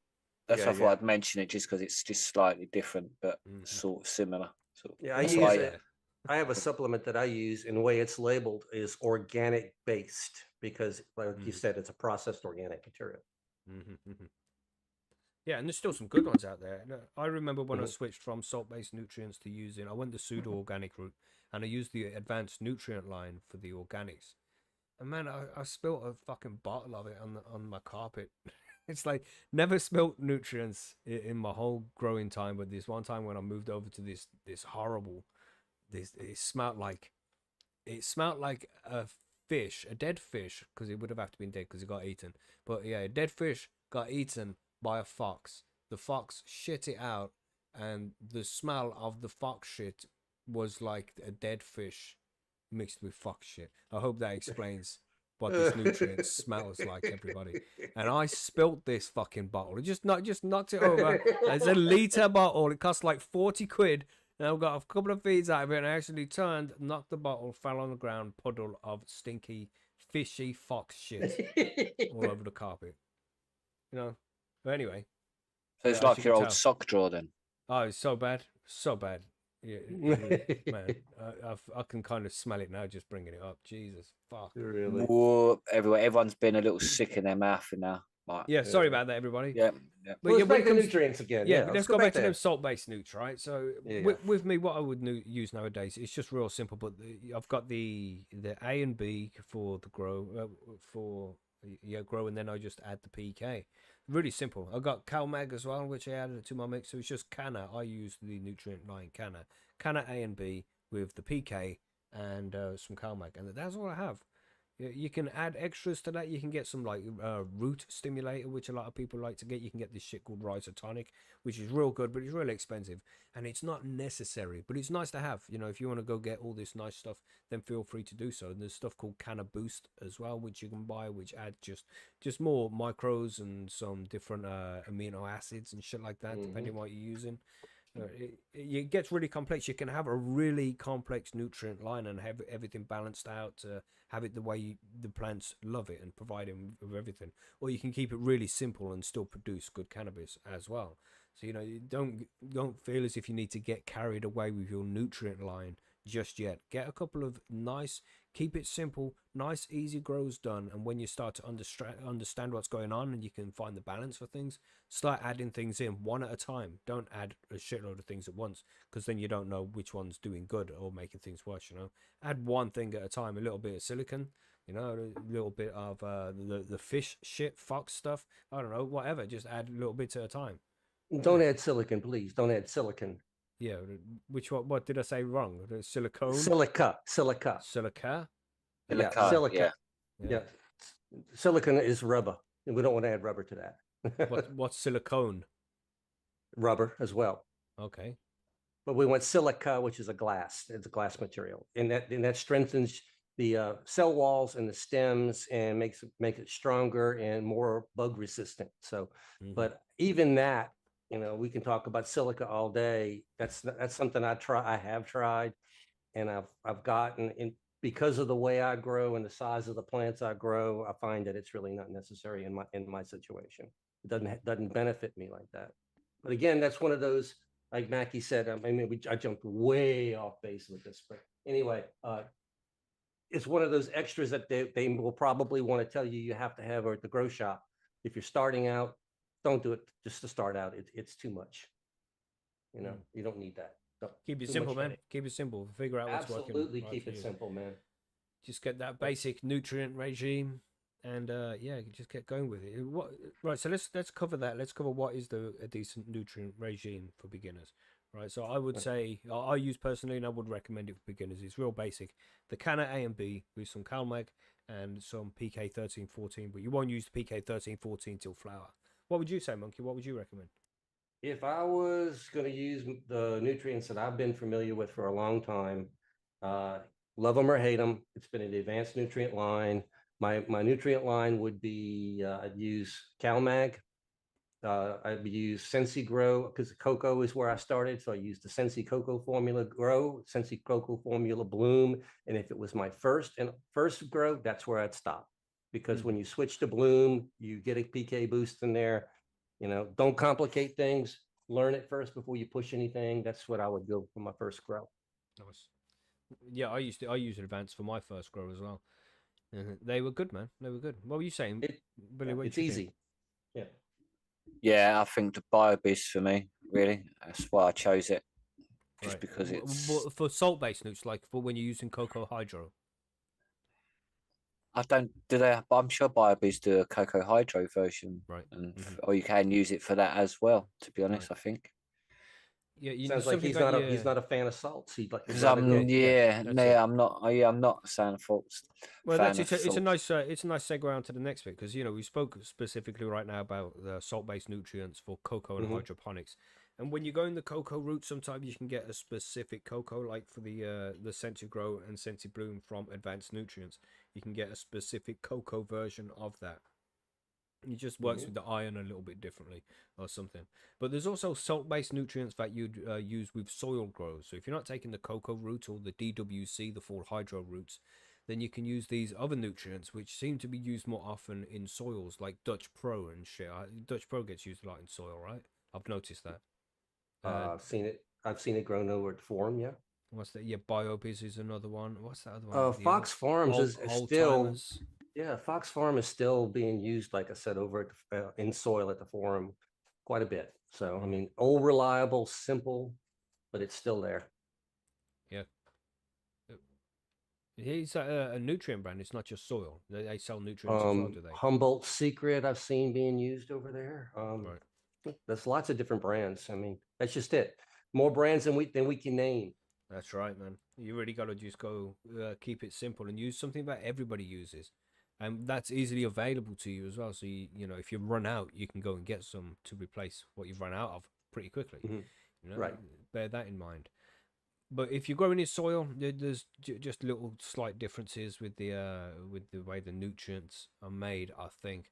So you should head for a Dutch Pro, BioBiz. Well, the old timers nutrients. That's another one.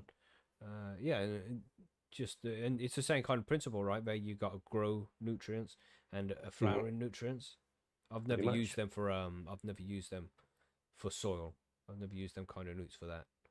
But well, what do you think? Sorry, while we're on the soil thing, one thing we had not talked about yet is application rates versus the instructions. Yeah, very true. Very true. It's something that while we're here, before we go too much further, maybe talk about that. Those labels on the bottles seem to always be far too strong for what the cannabis is actually going to need. Sometimes it's borderline on actually stressing the plants out.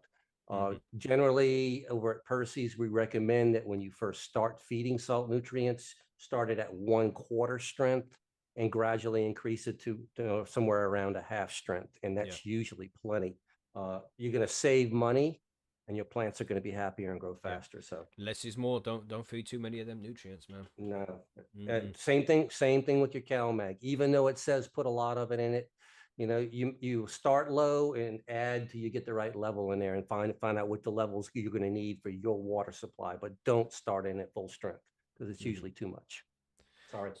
Right, yes. Let's I don't think we explained as well. We should quickly just explain how a cannabis plant during veg will need different nutrients than when it is in flower, because it needs that extra PK boost, and that's what you use these PK boosters that we briefly mentioned with the Canna PK 13, 14, or the Big Bud and something like that. That's going to be used in the flowering period only. You wouldn't use that in the veg period.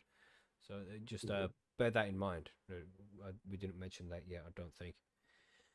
But it's that's salt based, and we can go into so much more detail with just salt based nutrients. But we'll recommend some brands and what bottles to get. We'll do that before we get to the end to finalize everything up, because we want you to go to the grow shop and be able to get exactly what you need in one purchase. Done. And you'll know that by the end of this. But we also have this organic stuff, right? And living soil is reasonably new. We mentioned it in the last episode.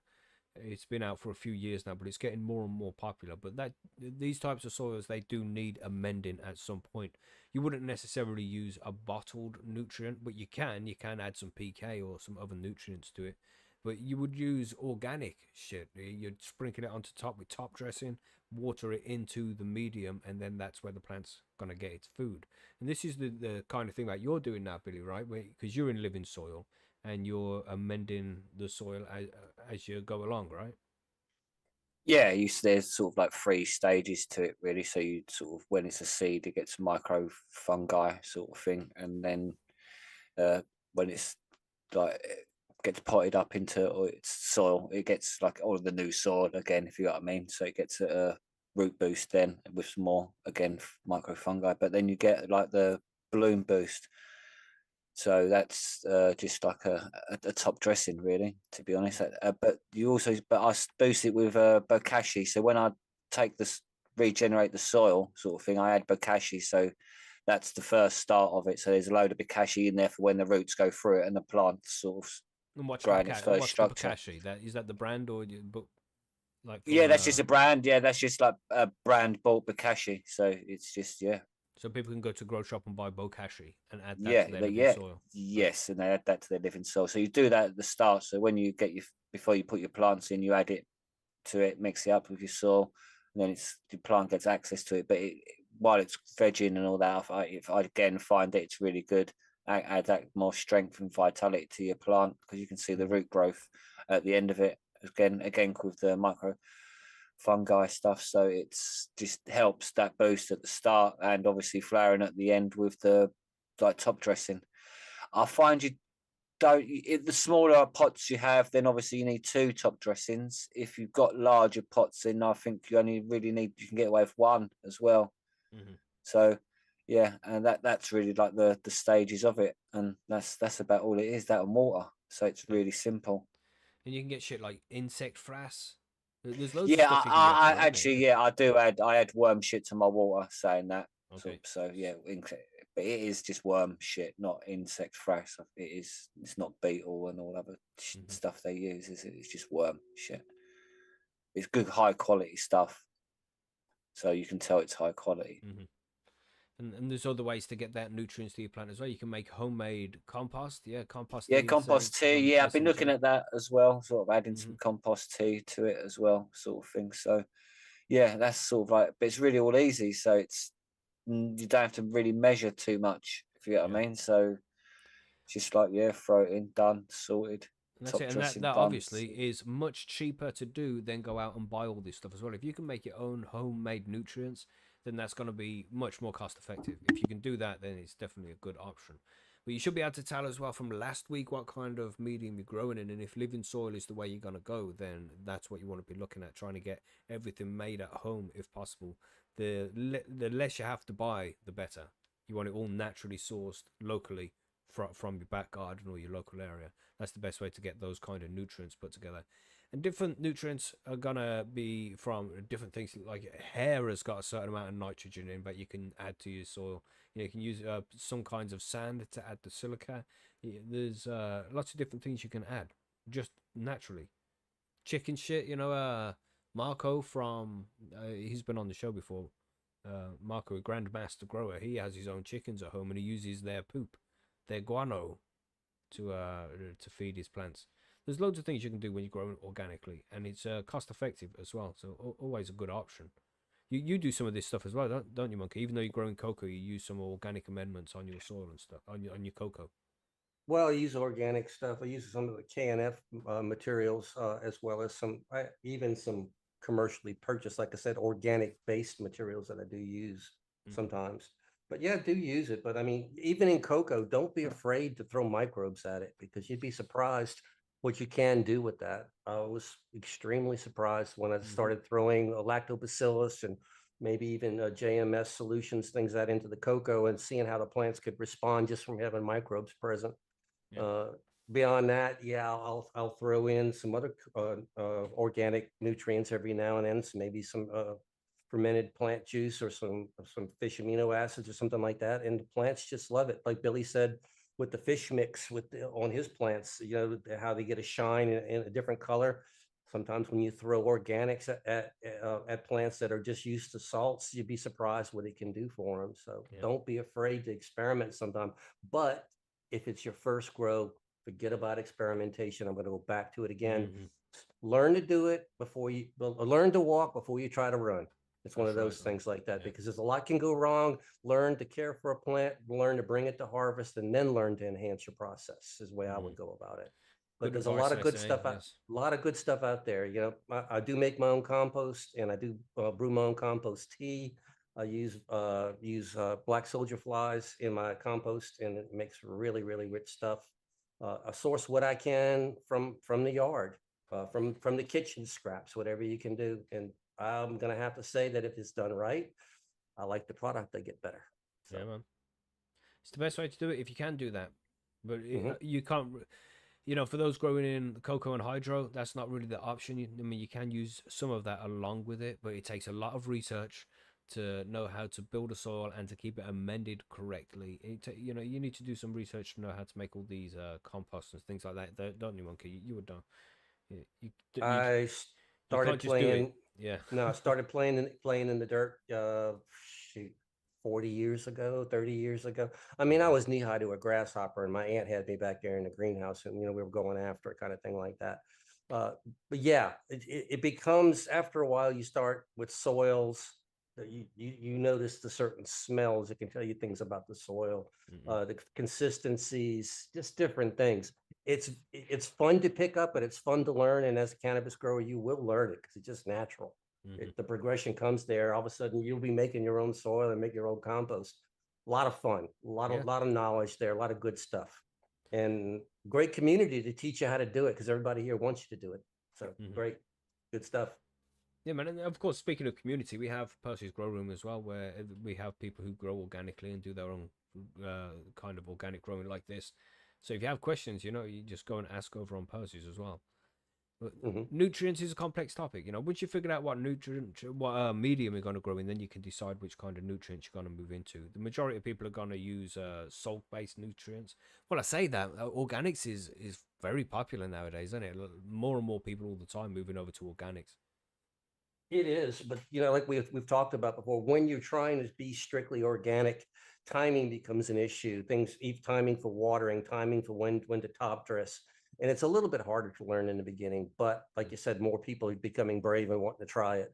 That's right, man. But it's kind of neat, because I hate to do this, guys, but it's true. All your natural organic growers out there, if somebody's trying to learn to grow 100% organic, things go sideways, salt-based nutrients will save you grow and get you to harvest. It's one of those deals, like you can always feed a little bit, and then next time maybe you won't have to. So don't freak out if you got to supplement something a little bit. That's right, man. That's it. You just got to figure out what works right for you, and that would come with experience. Right. So let's talk about some brands. We want people to be able to go to the grow shop now. They're growing in. They want to grow some hydroponic shit. What kind of brands we're looking at? Because Canna is a very popular one. You mentioned advanced nutrients there, didn't you, Monkey? I've used advanced nutrients most of the time. I started out with Fox Farms. It's kind of, the Fox Farms trio is considered to be very basic, and kind of like most people that I know are familiar with it, at least. Very popular because of the cost effectiveness is General Hydroponics. The Treat, what's called the General Hydroponics trio. It's grow, bloom, and micro solutions like that. And lots of people use it because it's very inexpensive and cost effective, much like the cannabis stuff is. What are some more that lots of people use? Those are I the think main ones I know of. Dutch Pro, I think, is one as well. Yeah. Dutch Pro is used a lot in soil, isn't it? I think I've seen that used in soil quite a lot. Mm-hmm. There's tons of other ones out there. I just don't use a lot of them. Mm-hmm. Um, But if you're stuck for ideas, anybody, then I would recommend if you're growing in cocoa or hydro, just go straight up for especially in the UK, because I know it's popular in the UK, cannabis. So yeah, just get the canna A and B with some CalMag and I just use the CalMag agent as well from canna. It's all the canna. I just use just for simplicity. I've been through loads of different kinds of nutrients. I used to use the advanced nutrients. I went to the organic ship for a while. And canna's it's just so simple. You just add a couple of milliliters of this, a couple of milliliters of that, pH it, and of course that's something you need to add as well, everybody. If you're growing in hydro, you need pH up and down to make sure that you can correctly balance the pH. But we'll get to that another time. That's going to be a more complex episode. Right. But yeah, don't overspend on your nutrients. Keep it cheap. I usually have about 6 plants on the go these days. Right now I have none because I'm taking a break because of the heat. But only a year that if I were keeping 6 plants on the go constantly, my nutrient bill for salt-based nutrients is under $100 US, and I consider that a win for me. So I don't use a lot of nutrients, is what I'm saying, and it's not that expensive if you use the right amount of them. So you can get really ripped off by companies, though, can't you? Like some just sell far too many of a range, and for how much you need, they're just trying to fully load. Obviously, they're a company; they're trying to make money, so that's what they do. They tell you that if you buy their full line, you're going to get better quality and more yield and everything else like that. But you're talking about a nutrient line, just to get through one run, you're probably looking $300 or $400 US just to get through one small run with the full line of nutrients. It's not worth it. Yeah, if you're growing 100 plants, then you might be sort of worth considering. But like when you're only growing for like a few for yourself, then it's not really worth buying the whole line on most products. No, that's like just me. You need 3, really, didn't you? That's all you need. Yeah, you need 3: A, B, and PK. That's it. Like and what you say there, Billy, and CalMag. That's it. What you say with the whole nutrient line, you can spend so much money. I know advanced nutrients in specifics, and they're good. Don't get me wrong. I like advanced nutrients. It works well for me. You're absolutely right. I'm not going to fight you. Their supplement line is ridiculous, crazy. Like you can spend £1,000, man, £1,000, like British money. And they have different levels. They have a intermediate level, advanced, and pro, and all this. And I hate that, man. If you're going to buy advanced nutrients, you go out, you get the Sensi Grow and Sensi Bloom. There'll be A and B. Sensi Grow A and B, Sensi Bloom A and B. You'll get some kind of CalMag. I would use like Vitalink or something like that. I'm not sure if advanced have their specific one. I've never used it. But and with some Big Bud and some, what's that one, Overdrive for near the end. That's what you need. That's a nice basic setup if you're going to use the advanced nutrients method. That's what I would go with. But that's going to cost you what, 150 quid or something. It's not cheap to get that whole nutrient line. So no, see, I would if I was just starting off, I would either drop the Big Bud or the Overdrive. I would buy only one or the other. Oh yeah, you're right. That would be me. I think Big Bud would be the better option, and just get the Overdrive on another grow. Yeah, I think that would be good. I mean, that's just me. I'm not going to spend the extra. And Overdrive's not cheap either. That's they like that stuff. I do use it, but I don't use the Big Bud. I use the Overdrive at a different time. Once you learn the basics, you can tweak your formula until you find what works for you. And that's all I've done is I tweaked it based upon my grow style. Yeah. But yeah, I would stay away from buying both of those, and that'll save you probably 30 quid. Come on. That's it. You just try and find the balance. So if you go for the canna range, that's very cheap. I think you can get properly set up there with the A and B, like a liter A and B, some CalMag, and the PK.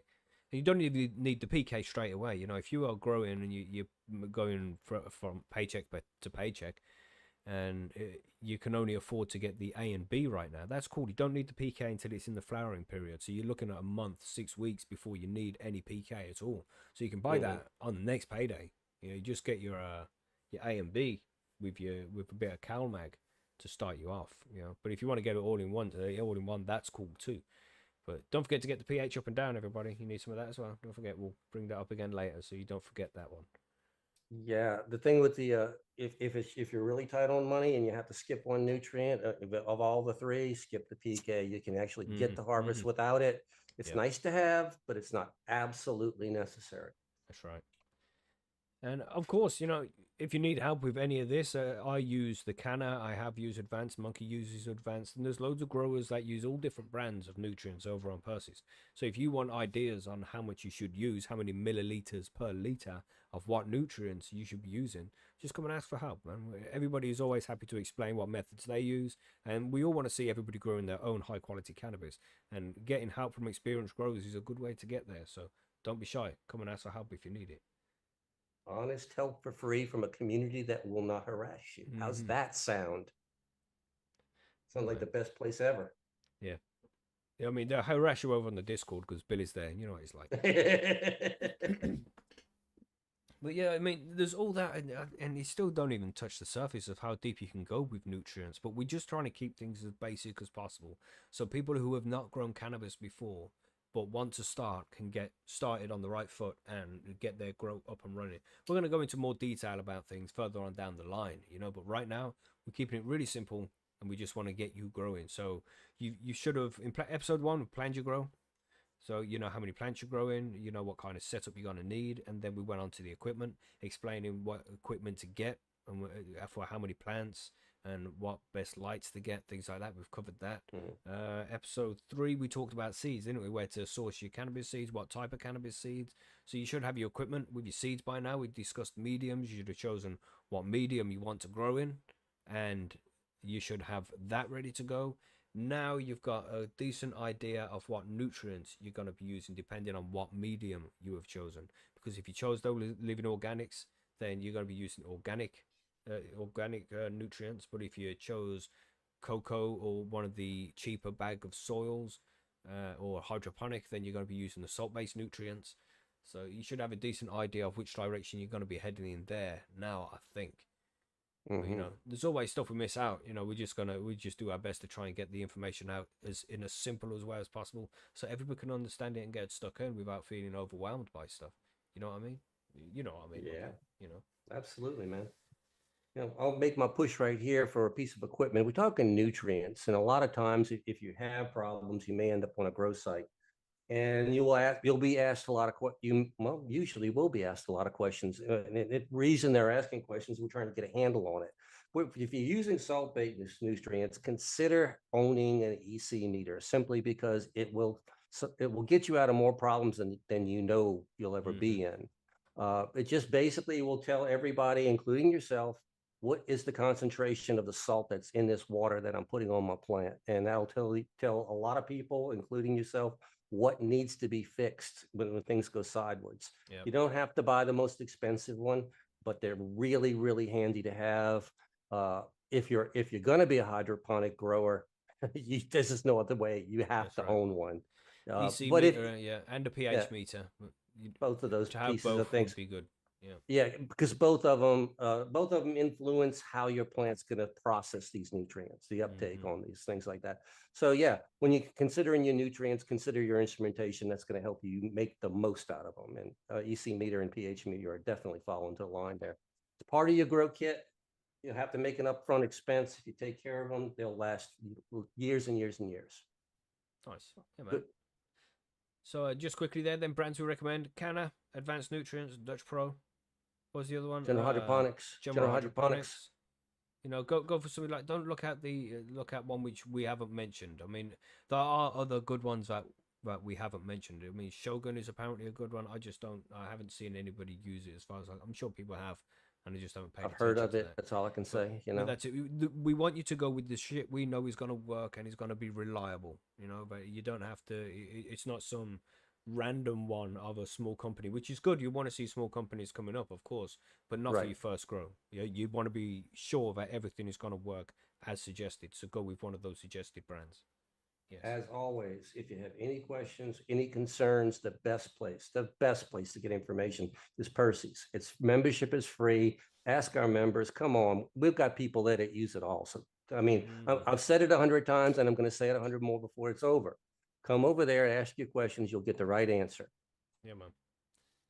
Anything to add here, Billy? You got any more to add regarding Remo nutrients? Yeah, good shout out there, Cloud. That's definitely another one that people use a lot. But yeah, anything to add here, Billy? No, I think you've sort of covered most of it, really, to be honest. Yeah, that's it. Most of it's covered, but of course you can always go to more detail in it. You know, it's just Only thing with salt-based nutrients, I would say, is like you do buy a lot of water, really, to be honest. You do. Yeah, you buy a lot no of water. question. Yeah. Yeah, but I mean, even with salt-based nutrients, and we're talking about the bottles, you do have systems like Jax, which is a salt-based nutrient, but you're buying actual powder that you will weigh with a scale, and you're add Epsom salt to it. So, I mean, if you don't want to buy water, there are solid granular type salt-based nutrients that can be used in cannabis. So just look it up. But Jax 321 is one of them. nice. Sounds good then. I think that's all the questions. But of course, as Monkey mentioned, if you have any questions at all regarding nutrients or what seeds to get, any questions, equipment, anything at all, if you need any help, it's always better to go and ask for the help over on Percy'sGrowroom.com. Then make a mistake and then ask for help because you need it rather than it would have been helpful in the first place. So don't be shy, man. We are friendly folk over there, and we want to see everybody growing. So come and ask for help. We do have some listener mail questions. Should we get to those? Is there anything else to add here before we do? No. So we good. Let's do it then. Listener mail. We have Coops. He sent in a message and then Savans said provide a little bit more information. So there's two little sections to this one. So thanks to Coops and Savans for the question here.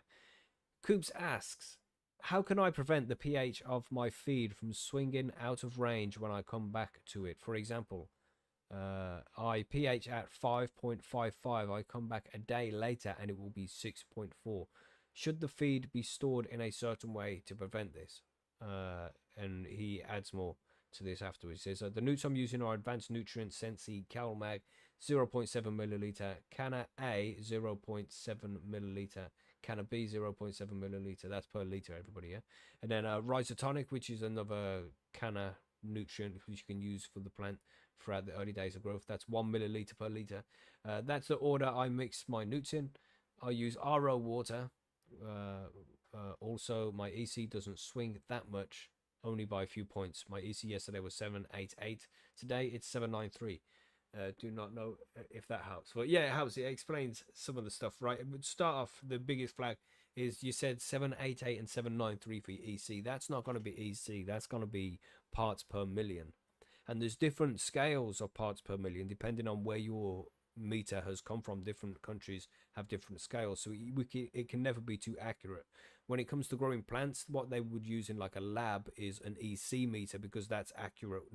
No matter if you're in the UK, if you're in France, if you're in Australia, if you're in the USA, Canada, EC is the same everywhere, but pH will ppm will differ, parts per million. So use EC, and that's not the readings of an EC meter. I'm questioning that only simply because I'm looking at the 0.7 mils of CalMag and 0.7 mils of A and B. I know when I'm starting in veg, or even anywhere in veg, that's about where I'm at, about 0.8 on EC. So maybe you just hasn't put the 0 point in. 0 point, and that's I think I think the points are in the wrong spot, but I think we're looking at somewhere around just short of a 1 EC. Mm-hmm. It doesn't sound like too much. It sounds no, like a decent amount. I think that's and that's normal. I also use the advanced nutrient stuff, and I do notice that the EC does climb very slowly. And I've had the same problem he has, but maybe not as extreme of a situation. If he's starting at 5.55 and coming back the next day at 6.4, that's a big swing. And there were some things that were brought up by Savans in the answer. One of them was the CalMag. Certain manufacturers of CalMag will say it's best to, if you're starting with RO water, put the CalMag in, wait 24 hours after that, and then do everything and balance it, and then see what happens, because they say the CalMag tends to swing over time. So that's one thing you can try. For me, the biggest factor was air contact of the solution is what makes mine swing the most. I usually mix in 5-gallon buckets. if I put a top on the bucket to where I'm not getting any constant airflow across the top surface, the pH swing is much, much slower. Took it even further, decided to go ahead and make a floating cover for one of the buckets. Styrofoam, cut at the diameter of the bucket, and it's very similar to what they do in refineries and chemical plants. If you've ever seen these huge round tanks, well, the top on those things is actually floating on top of it to prevent any kind of airspace over there. Well, I did that, and the pH swing almost stopped dead in its tracks. I mean, it might have moved like 0.1 or 0.2 overnight at the very most, as opposed to, the full almost 1. So air contact is my biggest answer I'm going to give you there. That's one reason also that if you have an air stone in your bucket and it's bubbling constantly, the pH will shift like crazy. Yeah. It's due to the CO2 mixing inside of the water, causing a mild acid buildup, and which causes weirdness happening. It's crazy, but yeah, it's constantly runs upwards. Air contact's my answer. How do you fix it? Depends on your setup. Don't know. That's it. But yeah, good answer. You got anything to add to that one there, Billy? I think he covered it all there from what I know. Anyway. Yeah, it's oxidation is all you're looking at there. Totally. Yeah, acid buildup is a bastard. Yeah, I used to worry. I used to worry a lot about the pH swings like that. Mine doesn't swing quite that far. I think if it was at 6.4, I might be getting concerned. But the advanced nutrient tries to lock at 5.8. And so every morning I would go back and I would try to balance close to 5.8 every morning before I fed. In my res, it'd take 1 drop, 2 drops, whatever it would take to get the res back on track. I stopped doing that and I started letting the pH swing. So if it was 5.8, I would feed at 5.9. I'd feed all the way up to 6.4. And anything beyond 6.4, I would adjust back to 5.8 and I would follow progression again. I didn't have any reduction in yield or any reduction in quality. The plant seemed to tolerate it just fine. Yeah, and I think it's because it was a slow drift of the pH and not like an overnight bam, way out of range. And because I was always staying within the 5.5 to 6.5 range. So don't know. Consider that a good experiment to try. Yeah, it's good to let the pH swing a little bit for sure as well. You don't want to just stick it on 5.8 if you're in hydroponics, or 6.2 if you're it's more, what was it, 6.5 to 7.5 if you're going in soils, right? 6.5 to 7.5, but I think most growers I know won't let it go past 7. Keep it around neutral if you can. Yeah, right. But yeah, man, it's a good answer. And I don't usually let my nutrients sit for that long, but I've heard lots of people say you need to let it sit for 24 hours. It's like, I water my plants every day. I can't let my nutrients sit for 24 hours. I just stir it up, and then I know just about how many drops of pH down it takes to get it to the right level. It's 23 in the specific bucket in the mix I'm using right now. I just count out 23 drips, drip, drip, drip, drip, drip, 23, good stir, and I'll see it'll drop down slowly, and it'll get, it's like 6.5, 6.4, 6.3. 6.2, 6.1, and it'll gradually make its way there. And then when it gets to about 6.0, I count to like 60 seconds, estimate about a minute, and if it doesn't move, I'll be like, yeah, that's fine. Right. And then I'll go water the plants. I don't take things too seriously. I'm so fucking too lax of it nowadays. It's ridiculous. It's very good to be diligent on your pH, things like that. But I'll warn, like I just said before, it doesn't seem to be that bad. I've actually left reses for 10 days when I was away with the proper setup like that. I started the res at 5.5, and when I got back, the plants were still alive. The pH of the res was somewhere around 6.6, 6.7. The plants were thriving. Everything seemed to be fine. Plants are tougher than you think is the best answer. And that again, right. So don't think they won't live. They want to live. Yeah, man. And there's also a guide over on Percy's Grow Room as well, which can explain to you what's happening when the pH is rising and the EC is rising or falling, or it's static, all sorts of things like that. So check out that guide as well, because that will go into more detail, because there's more things that we could know here as well. And I hope that answers your question there, Coops. You'll find the balance eventually, mate. Just stick with it. The plant will also do its thing to find the balance as well. So a lot of growers would say the plant will tell you what it needs. Just let it do its thing, man. Just monitor it. Yeah, good question. Right, so we have one from Filmy Bowls. Oh, God. Oh, geez. Yes. Not a Phil question. Yeah, Phil question. Here we go. I was watching Disney's Black Hole movie with my grandson, and he was playing with a yo-yo. My question is, can you make a yo-yo work in zero gravity? P.S. This movie is lame, but the black hole is cool looking high. Okay. Thanks for that, Phil. So yeah, that's surely a yo-yo would be, because it's angular momentum, right? It's I mean, you're gonna throw the yo-yo in a particular direction, and it will move in that direction. It just won't go downwards. The gravity wouldn't pull it down. You could just do yo-yo upwards, right? Well, technically, More sideways it'd be though, wouldn't it? More sideways yo-yo. didn't make any difference. Sideways, upwards, downwards, and zero G. You could do it any way you wanted to. But technically, you throw a yo-yo anyway, even if you're throwing it downwards, because you're trying to get a lot of velocity out of it. You don't just drop it out of your hand. Yeah, You exactly. fling it, and then it's spinning with momentum. And when you jerk the chain up, the string up, it ties and pops back up in your hand. So certainly that would probably work in space. Probably. Also, we'd have to technically know what he means by black hole. What is a black hole? Well, he did say that the black hole, the graphic on the black hole was quite striking. That's the best part of the movie. So you have to question him right there. The look of the black hole was cool. Yeah, it's true. Yeah. I mean, you wouldn't be able to see a black hole. It absorbs all the light. That's why it's called a black hole. So you wouldn't be able to see. You had to see the effects of it. Right. Disney is not good at that kind of thing. Maybe I don't know. Well, it would be pretty boring to have the actual, just a void in space. Well, can't photograph it. It's nothing there. So yeah, got to make it do something, sparkle and everything else. Yeah, Disney probably better at trafficking than they are science. Yeah, let's not go there. Jesus.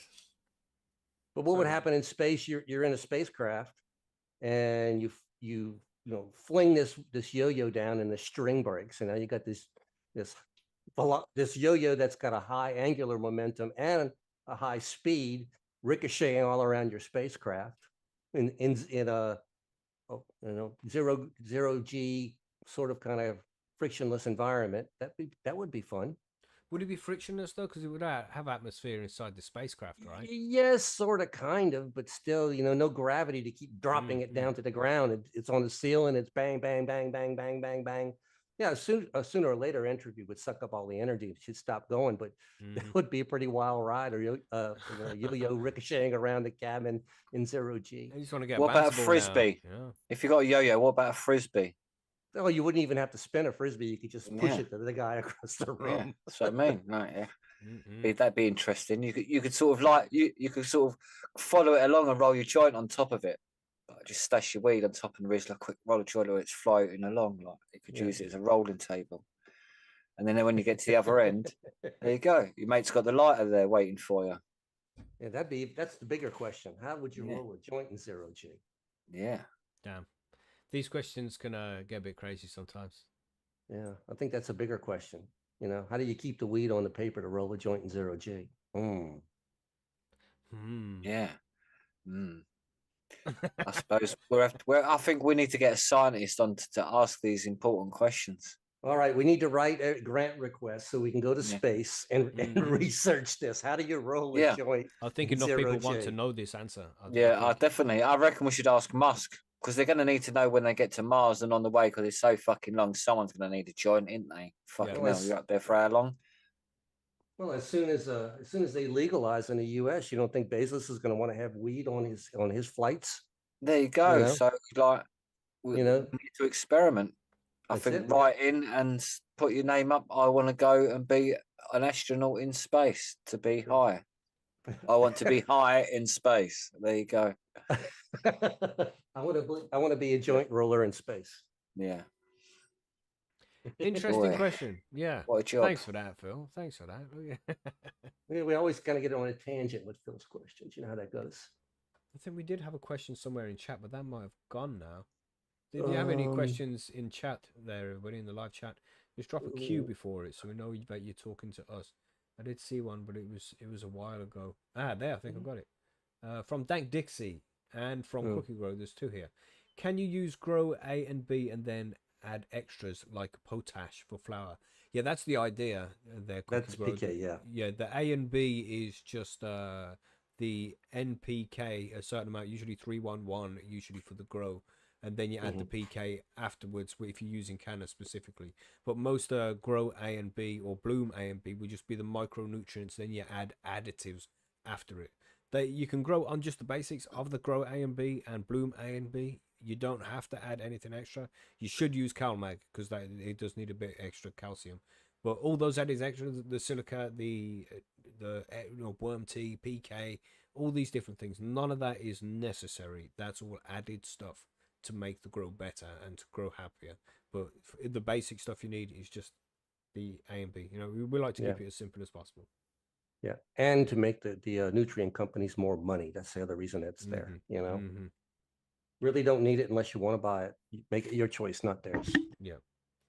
And then Dank Dixie asks, sorry, Billy, you own anything to add to that one? Right, there's no. No, that's it. Yeah. Yeah, but Dank Dixie asks here, I always used BioBiz, but looking for a change. I'm in soil, but would like something simple like Canna A, Canna B. Any brands you would recommend? You got any brands there in soil, Billy? What do you recommend? Well, no, because I use BioBiz, so that's all I've used, and Living Soil. Right. So why the change as well, Dixie? That'd be interesting to know where you want to change. I mean, if you're in soil, try and head in that organic direction, man. Just if you're already in soil, just go straight for the Living Soil, man. Yeah. I would. That's what I've done, and I love it. In that direction, you start looking at ways to amend your soil rather than buying bottled nutrients. Figure out ways where you can just use amendments and shit like that. That would be cool. But other than that, BioBiz is good. There's Dutch Pro, which is an option which you can use in soil. There's also Canna do a soil version of nutrients. I've never used them before, but it's like Canna Vega and Terra, I think. There's something like that. You'd have to ask. There is a thread on Versus specifically talking about the different kinds of nutrients that people use. Sorry, Billy. I think there's one in the UK called Bio Organic or something, but it's like a UK organic brand, which is pretty good. Yeah, just to see what else is out there, says Dank Dixie. Yeah, basically, yeah. It's always good to try new things because, as I said, I used to grow with Advanced Nutrients, and Advanced Nutrients had this pH perfect technology, where if you use it at the right amount, then it adjusts the pH of the water to be 5.8, and it hangs around there. Really cool, but it was extra salty. The EC was higher than I would want it to be, and sometimes you like to let the pH swing, as we mentioned. Between 5.8 and 6.2 if you're in hydro, so you can get access to these nutrients that are on the edge of the pH range. So it's good to let the pH swing, and if you're using something that has this pH perfect technology, then it doesn't swing as well as you want it to, and it's expensive. So I tried Canna and got the same kind of results for half the money I was spending. So I just stick with that now. There you go. That's why I use the one I use. So yeah, it's a good idea to shop around for nutrients and see which one works best for you. Yeah, whatever you're happiest with, that's the answer, guys. There's no. Mackie didn't grow the best stuff. I don't grow the best stuff. Billy grows it different. Liam grows the best stuff. You grow the best stuff, people. It's your weed. You do it. Just do it. Yeah, that's it, man. Dank Dixie said there, just to add, I'm thinking about living soil, upgrading, growing space first for more room, but getting into it. Have own chicken waste and compost. So hoping to go down that road eventually. Yeah, man, for sure. But yeah, if you still got grows to do, then you're gonna need some salt-based nutrients to get you going. Yeah, you give Dutch Pro a shot, or that's the one organic input that I still don't care to mess with too much. I mean, I will use composted chicken manure, but it's the stinkiest of the stuff that I play with still. It's like, I know it can get less if you compost it longer, but it just always seems to have that oomph to it though. But the plants love it though. That's just that, and that's the thing, the plants love it. Yeah, man. Right. Well, we got just one from Cookie Grow there. Who do I talk to about getting the 500 post bling? That kind of bling should award automatically. If it hasn't happened, then message Stutty. Stutty is the guy with the keys to the cabinet. So get on that. Sweet. Yeah, but that's everything, right? I think that's just about everything. But of course, there's a lot more to it still. If anybody has any questions about anything I've mentioned in the listener mail or during the grow guides, then let us know, man. And over on the forum over on postysgrowing.com, you'll get answers to all your questions with people who grow in similar mediums to you. So yeah, head over there if you need help. That's it. I've right? got a small question just to end on some smoking question, because I'm smoking some White Widow here, and I thought, right, when did I really? This is some old school White Widow, and I'm like, well, when did I really first smoke this? And I was thinking, I thought, well, do you remember when you used to pass it round to your friends, like 2 toke pass and all of that? Man, Like, 2 drag pass. yeah, yeah, man, and like, but you'd always like try and sneak in the cheeky third toke, so then it'd turn into a 3 toke pass when everyone then just start taking 3 tokes and like, yeah, yeah. Damn, good Boy, times, old man. school, man. Yeah. Fucking hell. Yeah. But where was the question go. in that? Well, that was it. Like, did you remember doing that? That was the question. Yeah, man. Did you remember doing that? Yeah. Getting flashbacks just thinking about it, man. Yeah, Good times. yeah, Damn. there you With go. all the soap bar and that old school hash and Yeah. shit. Damn. Hot good rocks on your times, top man. and all that. But yeah, it's just more the Damn. passing it around. Just because I was like, oh, I've got a really big joint here. I smoked to myself, and I'm like, yeah, I'm not passing it around no more. It's just like it feels greedy, but like it's not. Yeah. Love it. Good times. Yeah. So there we go, everybody. That's all the questions answered. We'll go to the outro. Ready for the outro? Yeah. Let's do it. Let's dance. Dance. There's no Yeah. R in dance. Oh, here we go now. Yeah, but you're one of them like live in the Midlands people, ain't you? So like it's dance, mate. Proper dancing. It's dance. There's no R in dance, Billy. It's not dance. That's not how you God. say it. Yeah. Jesus. How you say dance there, monkey? Dance. See, dance. No, you let's see see. that? Yeah, You but are it's outnumbered, American. Billy. Dance. Like he Dance. left the UK Dance. years ago. They forgot how to speak English. We But did forgot how I to as well? dance years Yeah. ago. You know, we know how to dance. Took a bath. And then I went There to you go. dance Dance. in France. Exactly. Well done, mate. You're getting there slowly. Jesus, man. God, I don't even want to listen to that recorded. Yeah, back. we That's just gonna be rant terrible. about the dance, you Yeah, know? Yeah, about to dance, monkey, about to dance. Dance. Yeah. You couldn't really dance. Have you seen that fucking meme? I'm not that posh about I'm good at the dance. Funny. Gosh. Yeah, some gosh. chicken dancing. The chicken Mm-mm. attack dance, innit? Chicken attack. That's right. What a tune. Yeah, if anybody wants to see a Japanese guy in lederhosen yodeling, check out Chicken Attack. Great song. Oh, you showed me that one already. Yeah. Yes, epic anthem. But yes, thank you to everybody for joining us. I hope we've answered some questions and explained the whole nutrients thing a little to those who needed that kind of information. We know it's very basic for people who already grow, but we just we hope that you can pass these shows on to people and get some friends growing their own cannabis and shit like that. If you could, that would be cool, but of course no pressure. But yes, good show. Thanks to everybody. Don't forget to hit the like button, subscribe. We have an interview coming on Tuesday with a CH, you know what I'm saying, Turbo? Mm-hmm. Tuesday, but we're not going to tell you who it is yet. We're waiting because we don't know if it actually happened. The Patreons, you will see on Tuesday. We'll let you know. There'll be an update soon. We'll see. Yeah. I'll put a little question mark and everything over.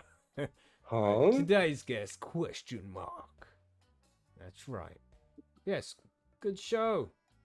I think Yes. that's it. Anything to add? Yeah. Just Yeah. we're gonna Good do game. we're gonna do the snail thing after this. I'm gonna set up a Zoom room with a different Right, address. So if anybody wants to come in and talk about the shit that's going on in the UK right now, because we don't want to do that live on YouTube. But if you want to come and talk about it and let us know your thoughts and shit, then yeah, the Zoom room is gonna be open. Just check us out over on the chat over on postysgrowroom.com or the Discord server, and you'll see the link there shortly. But of course, use forum names. We need to know who you are, everybody, okay? Or your YouTube name, so we know who you are. Sweet. Let's get that snail race done. It's been a pleasure, everybody. We'll see those in the Zoom room in like 10-15 minutes. All right? Yeah. And everybody else will catch you on the next one. Stay high, stay safe. Wave, everybody. Goodbye. Waving now. Bye, everybody.